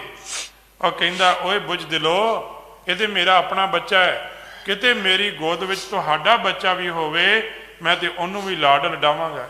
ਇਹ ਭਾਈ ਸਾਡੇ ਰੱਬੀ ਰਾਹ ਤੇ ਚੱਲਣ ਵਾਲਿਆਂ ਦਾ ਜੀਵਨ ਹੈ। ਕਹਿੰਦੇ ਮੇਰੀ ਗੋਦ ਦੇ ਵਿੱਚ ਛੁਰਾ ਹੋਵੇ ਤੇ ਮੈਂ ਬੈਠਾ ਹਾਂ, ਮੈਨੂੰ ਮਾਰਨ ਦਾ ਪੂਰਾ ਅਧਿਕਾਰ ਹੋਵੇ, ਬੱਚਾ ਤੁਹਾਡਾ ਹੋਵੇ, ਮੈਂ ਮਾਰਾਂਗਾ ਨਹੀਂ, ਮੈਂ ਆਪਣੇ ਬੱਚੇ ਦੇ ਵਾਂਗ ਲਾਡ ਕਰਾਂਗਾ। ਇਹ ਬਾਬਾ ਬੰਦਾ ਸਿੰਘ ਬਹਾਦਰ ਨੇ ਬਚਨ ਕਹੇ ਸੀ ਮਹਿਰੋਲੀ ਦੀ ਧਰਤੀ ਤੇ। ਭਾਈ ਐਸਾ ਜੀਵਨ ਦੁੱਖ ਸੁੱਖ ਜਾਨ ਸਮ, ਇਹ ਰੱਬੀ ਪਿਆਰਿਆਂ ਦਾ ਜੀਵਨ ਹੈ। ਉਹ ਦੁੱਖ ਤੇ ਸੁੱਖ ਨੂੰ ਬਰਾਬਰ ਜਾਣਦੇ ਨੇ। ਉਹ ਇਹ ਨਹੀਂ ਕਹਿੰਦੇ ਸੁੱਖ ਮਿਲਿਆ ਫਿਰ ਆਖਣਾ ਹਾਂ ਰੱਬ ਸਾਡੇ ਤੇ ਬੜਾ ਮਿਹਰਬਾਨ। ਹਾਂ, ਰੱਬ ਦੀ ਮਿਹਰਬਾਨੀ ਦੀ ਇੱਕ ਨਿਸ਼ਾਨੀ ਜ਼ਰੂਰ ਹੈ ਜਿਹੜੀ ਆਪਾਂ ਰਹਿਰਾਸ ਸਾਹਿਬ ਜੀ ਦੀ ਬਾਣੀ ਵਿੱਚ ਪੜ੍ਹਦੇ ਹਾਂ ਕਿ ਜਦੋਂ ਰੱਬ ਨੂੰ ਸਾਡੇ ਤੇ ਤਰਸ ਆਉਂਦਾ ਕੀ ਕਰਦਾ ਹੈ। ਜਦੋਂ ਰੱਬ ਨੂੰ ਸਾਡੇ ਤੇ ਤਰਸ ਆਵੇ ਨਾ, ਉਹ ਕੀ ਕਰਦਾ? ਕੀ ਸਾਨੂੰ ਗੱਡੀਆਂ ਮੋਟਰਾਂ ਦਿੰਦਾ ਹੈ? ਕੀ ਸਾਨੂੰ ਵਧੀਆ ਤੋਂ ਵਧੀਆ ਘਰ ਦਿੰਦਾ ਹੈ? ਰਹਿਰਾਸ ਸਾਹਿਬ ਜੀ ਦੀ ਬਾਣੀ ਵਿੱਚ ਆਪਾਂ ਰੋਜ਼ ਪੜ੍ਹਦੇ ਹਾਂ। ਕੀ ਪੜ੍ਹਦੇ ਹਾਂ? ਉਹਦੇ ਵਿੱਚ ਜ਼ਿਕਰ ਆਉਂਦਾ ਕਿ ਜਦੋਂ ਰੱਬ ਨੂੰ ਤਰਸ ਆਵੇ, ਰੱਬ ਕੀ ਕਰਦਾ ਹੈ? ਤਰਸ ਪਿਆ ਮਿਹਰਾਮਤ ਹੋਈ, ਸਤਿਗੁਰ ਸੱਜਣ ਮਿਲਿਆ। ਉਦੋਂ ਸਾਨੂੰ ਗੁਰੂ ਮਿਲਦਾ ਜੇ। ਰੱਬ ਦੀ ਮਿਹਰਬਾਨੀ ਦੀ ਨਿਸ਼ਾਨੀ ਇਹ, ਰੱਬ ਦੀ ਦਇਆ ਦੀ ਨਿਸ਼ਾਨੀ ਇਹ ਹੈ, ਉਦੋਂ ਸਾਨੂੰ ਬਾਣੀ ਪੜ੍ਹਨੀ ਦਾ ਸੁਭਾਗ ਮਿਲਦਾ ਹੈ, ਸੁਣਨ ਦਾ ਸੁਭਾਗ ਮਿਲਦਾ ਹੈ। ਉਦੋਂ ਸਾਨੂੰ ਗੁਰੂ ਦੇ ਦਰ ਤੇ ਮੱਥਾ ਟੇਕਣ ਦਾ, ਉਦੋਂ ਸਾਨੂੰ ਸੇਵਾ ਕਰਨ ਦਾ ਸੁਭਾਗ ਮਿਲਦਾ ਜਦੋਂ ਰੱਬ ਮਿਹਰਬਾਨ ਹੋਵੇ। ਇਹ ਉਹਦੀ ਨਿਸ਼ਾਨੀ ਹੈ ਕਿ ਉਦੋਂ ਸਤਿਗੁਰ ਸੱਜਣ ਮਿਲਿਆ, ਉਦੋਂ ਸਾਨੂੰ ਗੁਰੂ ਰੂਪੀ ਸੱਜਣ ਮਿਲਦਾ ਹੈ। ਭਾਈ ਸਭ ਤੋਂ ਵੱਡੀ ਰੱਬ ਦੀ ਨਿਸ਼ਾਨੀ ਜਿਹੜੀ ਦਇਆ ਦੀ ਹੈ, ਜਿਹੜੀ ਮਿਹਰਬਾਨੀ ਦੀ ਹੈ, ਉਹ ਇਹ ਹੈ। ਜੇ ਅੱਜ ਤੱਕ ਆਪਾਂ ਗੁਰੂ ਨਹੀਂ ਮਿਲਿਆ, ਸਤਿਗੁਰ ਸੱਜਣ ਨੂੰ ਆਪਾਂ ਮਿਲੇ ਨਹੀਂ, ਜਿਹੜਾ ਸਿਧਾਂਤ ਹੈ, ਤੇ ਸਮਝ ਲਓ ਰੋਜ਼ ਭਾਵੇਂ ਮੱਥਾ ਟੇਕਦੇ ਆ, ਰੱਬ ਦੀ ਮਿਹਰਬਾਨੀ ਨਹੀਂ ਹੈ। ਮਿਹਰਬਾਨੀ ਉਦੋਂ ਹੀ ਹੋਵੇਗੀ ਜਦੋਂ ਸਤਿਗੁਰ ਸੱਜਣ ਮਿਲਿਆ। ਜਿੱਦਣ ਅਸੀਂ ਇਸ ਮਾਰਗ ਦੇ ਚੱਲ ਪਏ, ਜੋ ਗੁਰ ਕਹੈ ਸੋਈ ਭਲ ਮਾਨੋ, ਹਰ ਹਰ ਕਥਾ ਨਿਰਾਲੀ, ਦੁੱਖ ਸੁੱਖ ਸਮ ਜਾਨ ਸਮ, ਆਏ ਇਹ ਥਾਨ ਚੱਲ। ਪਾਤਸ਼ਾਹ ਜੀ ਕਹਿਣ ਲੱਗੇ ਅਸੀਂ ਜੀਵਨ ਦੀਆਂ ਮੁਸ਼ਕਲਾਂ ਤੋਂ ਘਬਰਾਉਂਦੇ ਨਹੀਂ। ਅਸਲ ਵਿੱਚ ਜਿਹੜਾ ਜੀਵਨ ਦੀਆਂ ਮੁਸ਼ਕਲਾਂ ਤੋਂ ਘਬਰਾਉਂਦਾ ਹੈ ਨਾ, ਉਹਨੂੰ ਗੁਰੂ ਸਾਹਿਬ ਜੀ ਨੇ ਭਗਤ ਨਹੀਂ ਕਿਹਾ। ਕਈ ਐਸੇ ਸੀ ਜਿਨ੍ਹਾਂ ਨੇ ਆਪਣੇ ਪਰਿਵਾਰ ਦੀਆਂ ਜ਼ਿੰਮੇਵਾਰੀਆਂ ਨਹੀਂ ਸੰਭਾਲੀਆਂ ਜਾਂ ਨਹੀਂ ਨਿਭਾਉਂਦੇ ਸਨ, ਤੇ ਉਹਨਾਂ ਨੇ ਸਾਧਾਂ ਵਾਲਾ ਜਾਂ ਧਾਰਮਿਕ ਪੁਰਸ਼ਾਂ ਵਾਲਾ ਬਾਣਾ ਪਾ ਲਿਆ। ਉਹਨਾਂ ਨੇ ਧਰਮੀ ਬਾਣਾ ਪਾ ਲਿਆ, ਚਲੋ ਆਪਾਂ ਧਰਮੀ ਬਣ ਜਾਂਦੇ ਹਾਂ। ਗੁਰੂ ਸਾਹਿਬ ਜੀ ਨੇ ਆਖਿਆ ਨਹੀਂ, ਅਪਦਾ ਕਾ ਮਾਰਿਆ ਗ੍ਰਹਿ ਤੇ ਨਸਦਾ, ਡਰਪੋਕ ਕਾਇਰਿਆ, ਜਿਹੜਾ ਆਪਣੀਆਂ ਜ਼ਿੰਮੇਵਾਰੀਆਂ ਤੋਂ ਭੱਜਾ ਹੋਇਆ ਹੈ। ਇਹ 'ਚ ਕੋਈ ਵਡਿਆਈ ਨਹੀਂ ਹੈ ਕਿ ਮੈਂ ਵਿਆਹ ਨਹੀਂ ਕਰਾਇਆ ਜਾਂ ਮੈਂ ਦੁਨੀਆ ਤੋਂ ਬੇਹੰਗਮ ਰਹਿ ਰਿਹਾ, ਕੋਈ ਵਡਿਆਈ ਨਹੀਂ ਹੈ। ਕਿਉਂਕਿ ਗੁਰਮਤਿ ਨੇ ਆਖਿਆ ਗ੍ਰਸਤ ਜਿਹੜਾ ਹੈ ਸਕਲ ਧਰਮ ਹੈ, ਗ੍ਰਸਤ ਪ੍ਰਧਾਨ ਹੈ, ਭਾਵੇਂ ਕਿ ਜਿਹੜੇ ਮਰਜ਼ੀ ਅਹੁਦੇ ਤੇ ਪਹੁੰਚ ਜਾਵੇ, ਕੋਈ ਉਹ ਵਡਿਆਈ ਨਹੀਂ ਹੈ। ਸਤਿਗੁਰੂ ਜੀ ਕਹਿਣ ਲੱਗੇ ਕਿ ਅਸੀਂ ਉਸ ਰਜਾ ਦੇ ਵਿੱਚ ਇੱਥੇ ਚੱਲ ਕੇ ਆਏ ਹਾਂ, ਤੇ ਉਹ ਜਿਹੜੀ ਰਜਾ ਹੈ ਸਾਡੀ, ਗੁਰੂ ਏਕੰਕਾਰ ਜਾ ਕੇ ਨਹੀਂ ਸਮਾਨ ਕੋ। ਕਹਿੰਦੇ ਜਿਹੜਾ ਸਾਡਾ ਗੁਰੂ ਹੈ ਨਾ, ਹੁਣ ਇੱਥੇ ਵੀ ਸਾਡਾ ਭੁਲੇਖਾ ਦੂਰ ਹੋ ਗਿਆ। ਗੁਰੂ ਨਾਨਕ ਦਾ ਗੁਰੂ ਕਿਹੜਾ ਹੈ? ਗੁਰੂ ਨਾਨਕ ਦਾ ਗੁਰੂ ਜਿਹੜਾ ਪਰਮੇਸ਼ਰ ਹੈ, ਪਾਰ ਬ੍ਰਹਮ ਪਰਮੇਸ਼ਰ ਹੈ। ਕਹਿੰਦੇ ਜਿਹੜਾ ਸਾਡਾ ਗੁਰੂ ਹੈ ਨਾ, ਉਹ ਜਾ ਕੇ ਨਾ ਹੀ ਹੈ ਸਮਾਨ ਕੋ, ਉਹਦੇ ਵਰਗਾ ਹੋਰ ਕੋਈ ਨਹੀਂ। ਆਪਾਂ ਰੋਜ਼ ਪੜ੍ਹਦੇ ਹਾਂ ਨਾ ਸੁਖਮਨੀ ਸਾਹਿਬ ਦੀ ਬਾਣੀ ਵਿੱਚ, ਕਰਨ ਕਾਰਨ ਪ੍ਰਭ ਇੱਕ ਹੈ, ਦੂਸਰ ਨਾਹੀ ਕੋਏ। ਇਹ ਵੀ ਬਚਨ ਪੜ੍ਹਦੇ ਹਾਂ, ਤੁਧ ਬਿਨ ਦੂਜਾ ਨਾਹੀ ਕੋਏ, ਤੂੰ ਕਰਤਾਰ ਕਰੇ ਸੋਏ, ਤੇਰਾ ਜੋਰ ਤੇਰੀ ਮਨ ਟੇਕ, ਸਦਾ ਸਦਾ ਜਪ। ਉਹਦੇ ਵਰਗਾ ਕੌਣ ਹੈ ਜਿਹੜਾ ਐਸਾ? ਹੋਰ ਕੋਈ ਨਹੀਂ ਹੈ। ਉਹਦਾ ਤਾਣ ਆ, ਤੇਰਾ ਜੋਰ ਤੇਰੀ ਮਨ, ਫਿਰ ਉਹਨੂੰ ਕੋਈ ਰੋਕ ਵੀ ਨਹੀਂ ਸਕਦਾ। ਗੁਰੂ ਨਾਨਕ ਪਾਤਸ਼ਾਹ ਜੀ ਆਖਣ ਲੱਗੇ ਇਸੇ ਕਰਕੇ ਕਹਿੰਦੇ ਉਹਦੇ ਵਰਗਾ ਕੋਈ ਹੋਰ ਨਹੀਂ। ਗੁਰੂ ਏਕੰਕਾਰ ਜਾ ਕੇ ਨਹੀਂ ਹੈ ਸਮਾਨ ਕੋ, ਕਹਿੰਦੇ ਉਹਦੇ ਵਰਗਾ ਕੋਈ ਹੋਰ ਨਹੀਂ। ਇਹ ਧੰਨ ਗੁਰੂ ਨਾਨਕ ਪਾਤਸ਼ਾਹ ਜੀ ਆਖਦੇ ਹਨ ਜੀ। ਭੁਲਿਓ ਰਿਦੇ ਗੋਰਖ ਤੂੰ ਸੁਧ ਤੇਰੀ ਗਈ ਸਭ, ਔਦ ਕੋ ਬਧਾਏ ਔਦ ਭਇਓ ਮਨ ਮਾਨ ਕੋ। ਕਹਿੰਦੇ ਭੁੱਲਿਓ ਰਿਦੇ ਗੋਰਖ ਤੂੰ ਸੁਧ ਤੇਰੀ ਗਈ ਸਭ। ਕਹਿੰਦੇ ਗੋਰਖਾ ਤੂੰ ਭੁੱਲ ਗਿਆ, ਤੇਰੀ ਮੱਤ ਮਾਰੀ ਗਈ ਹੈ। ਕਦੇ ਜਹਾਂਗੀਰ ਦੀ ਵੀ ਮਾਰੀ ਗਈ ਸੀ। ਕਦੋਂ? ਜਦੋਂ ਉਹਨੇ ਛੇਵੇਂ ਪਾਤਸ਼ਾਹ ਜੀ ਨੂੰ ਗਵਾਲੀਅਰ ਦੇ ਕਿਲੇ ਵਿੱਚ ਕੈਦ ਕੀਤਾ ਸੀ। ਮੱਤ ਮਾਰੀ ਗਈ, ਉਹਦੀ ਹਾਲਤ ਪਾਗਲਾਂ ਵਾਲੀ ਹੋ ਗਈ ਸੀ। ਕਦੇ ਔਰੰਗਜ਼ੇਬ ਨੇ ਗੁਰੂ ਤੇਗ ਬਹਾਦਰ ਮਹਾਰਾਜ ਜੀ ਨੂੰ ਸ਼ਹੀਦ ਕੀਤਾ, ਉਸ ਤੋਂ ਬਾਅਦ ਕਲਗੀਧਰ ਪਿਤਾ ਜੀ ਨੇ ਜਦੋਂ ਉਹਨੂੰ ਜਫਰਨਾਮਾ ਲਿਖਿਆ, ਹਾਲਤ ਉਹਦੀ ਵੀ ਪਾਗਲਾਂ ਵਾਲੀ ਹੋ ਗਈ ਸੀ। ਸੋ ਕਹਿਣ ਤੋਂ ਭਾਵ ਇਹ, ਕਹਿੰਦੇ ਭੁੱਲਿਓ ਰਿਦੇ ਗੋਰਖ ਤੂੰ, ਐ ਗੋਰਖਾ ਤੂੰ ਭੁੱਲ ਗਿਆ, ਤੂੰ ਭੁੱਲ ਗਿਆ।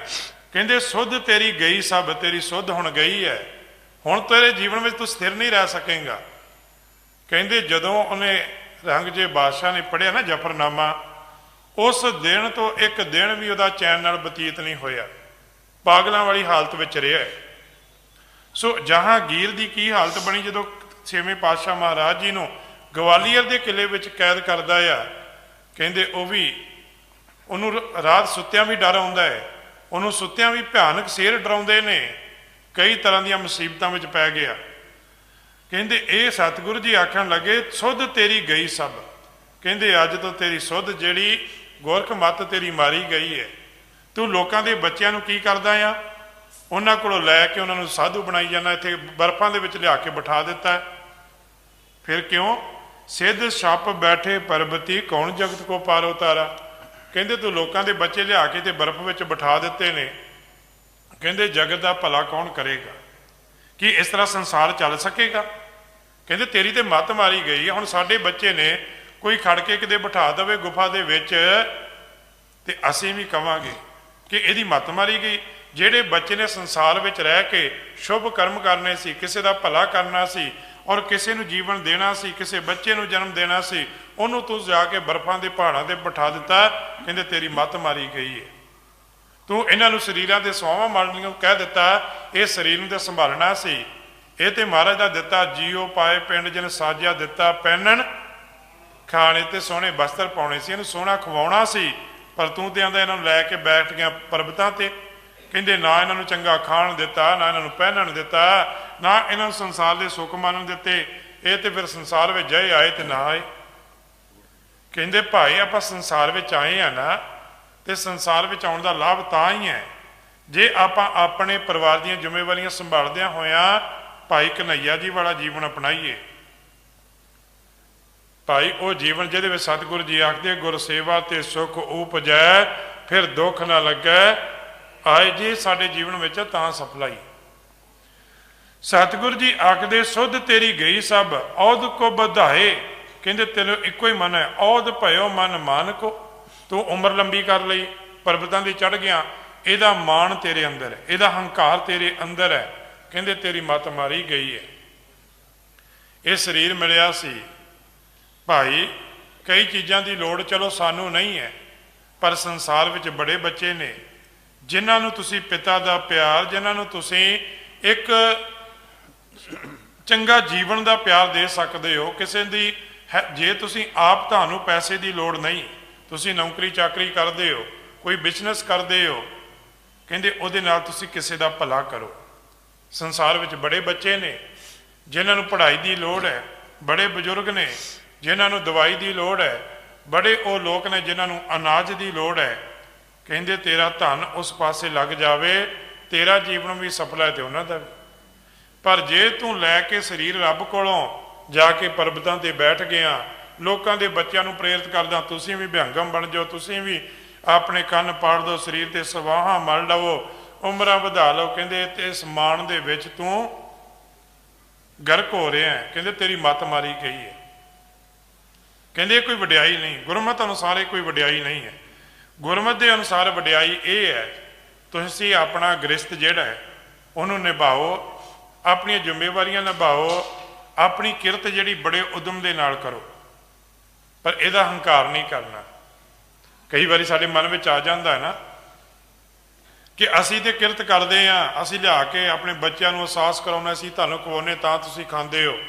ਕਦੇ ਰਜਨੀ ਦੇ ਪਿਤਾ ਦੇ ਅੰਦਰ ਵੀ ਇਹ ਹੰਕਾਰ ਆਇਆ ਸੀ, ਉਹਨੇ ਆਖਿਆ ਨਹੀਂ ਮੈਂ ਤੇ ਰੱਬ ਦਾ ਦਿੱਤਾ ਖਾਨੀ ਹੈ।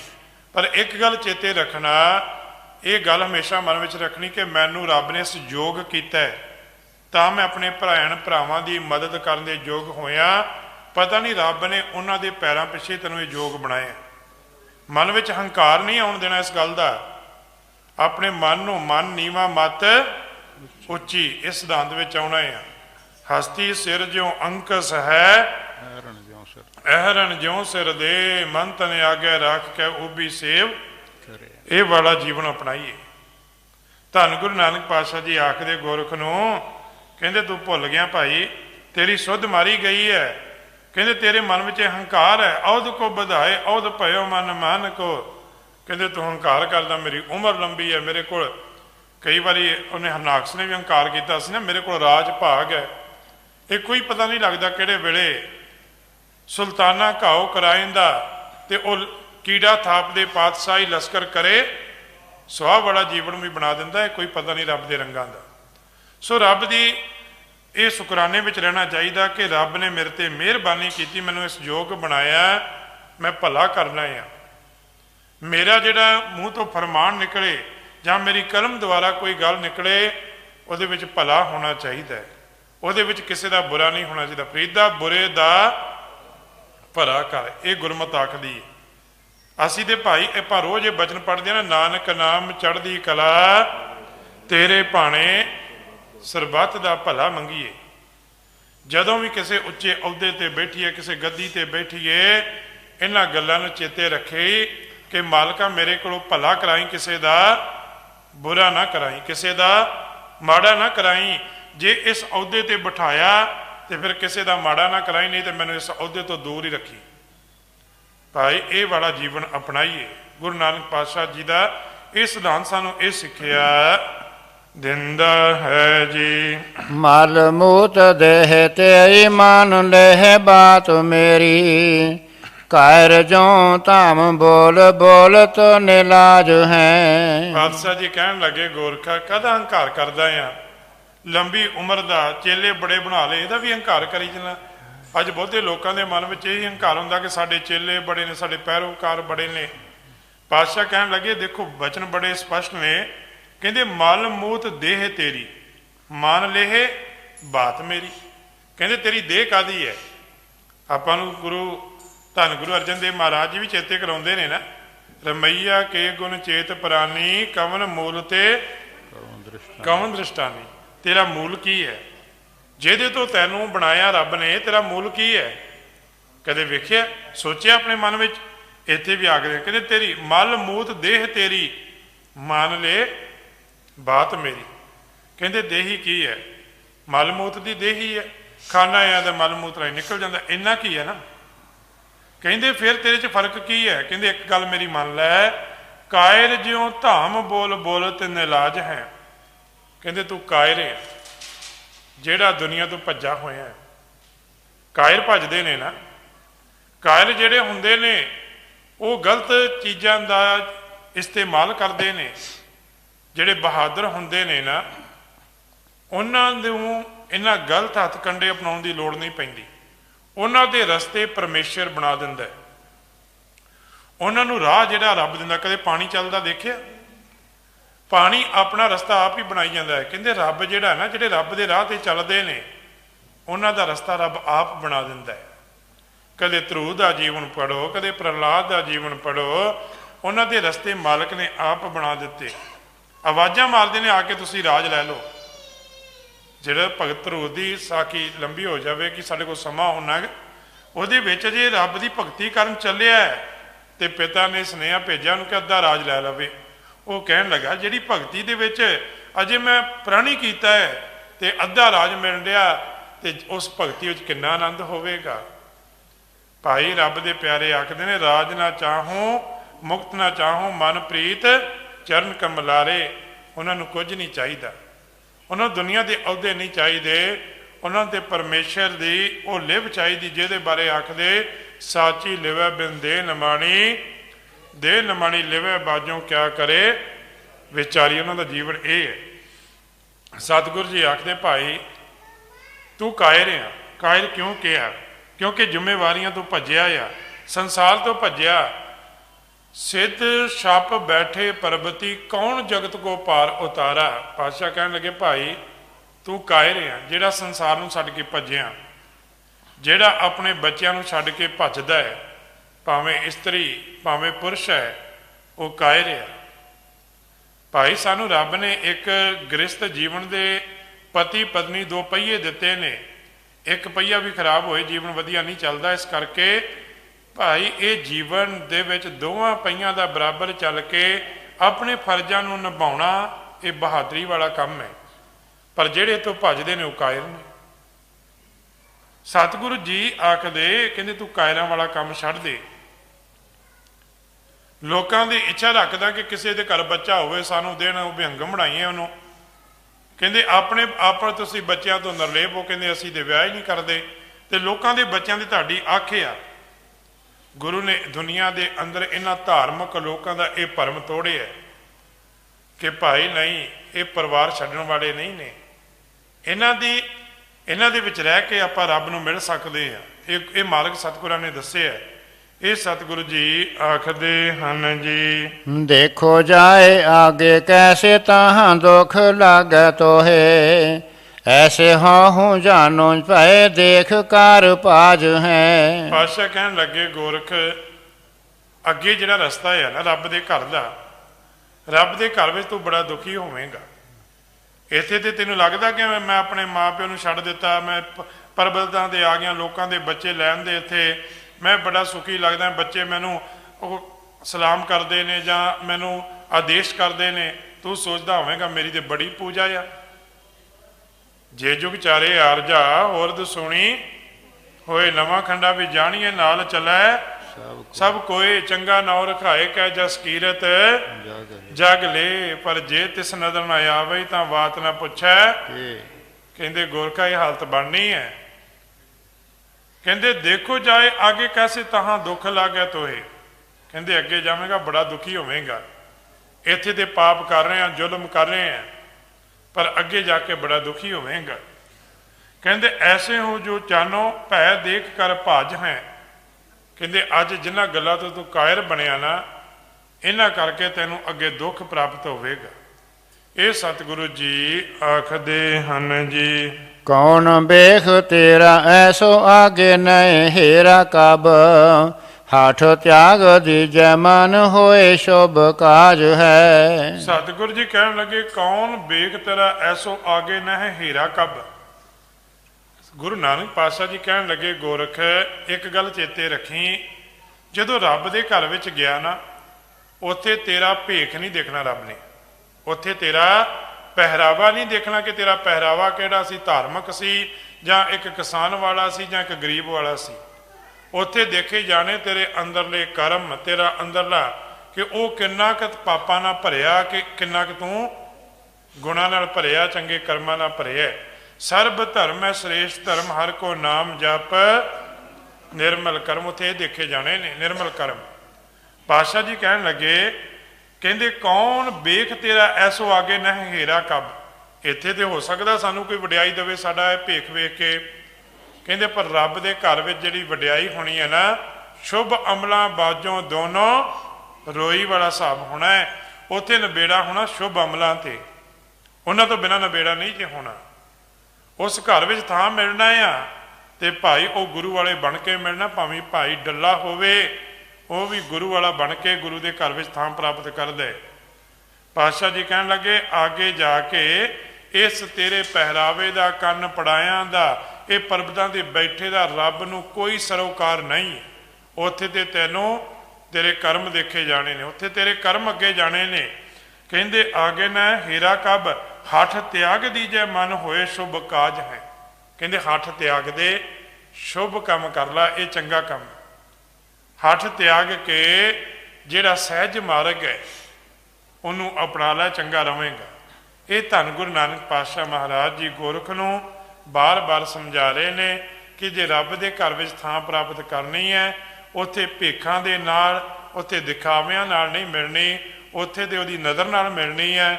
ਜੇ ਤਿਸ ਨਜ਼ਰ ਨਾ ਆਵੇ ਤਾਂ ਬਾਤ ਨਾ ਪੁੱਛੈ, ਕਿ ਉਸ ਨਜ਼ਰ ਦੇ ਪਾਤਰ ਬਣੀਏ। ਹੋਈਆਂ ਭੁੱਲਾਂ ਆਪ ਸੰਗਤਾਂ ਸਤਿਗੁਰੂ ਜੀ ਬਖਸ਼ਣ ਯੋਗ ਨੇ ਬਖਸ਼ ਲੈਣਾ। ਅੱਗੇ ਤੋਂ ਸਮਤ ਬਖਸ਼ਿਸ਼ ਕਰਨੀ ਜੀ। ਵਾਹਿਗੁਰੂ ਜੀ ਕਾ ਖਾਲਸਾ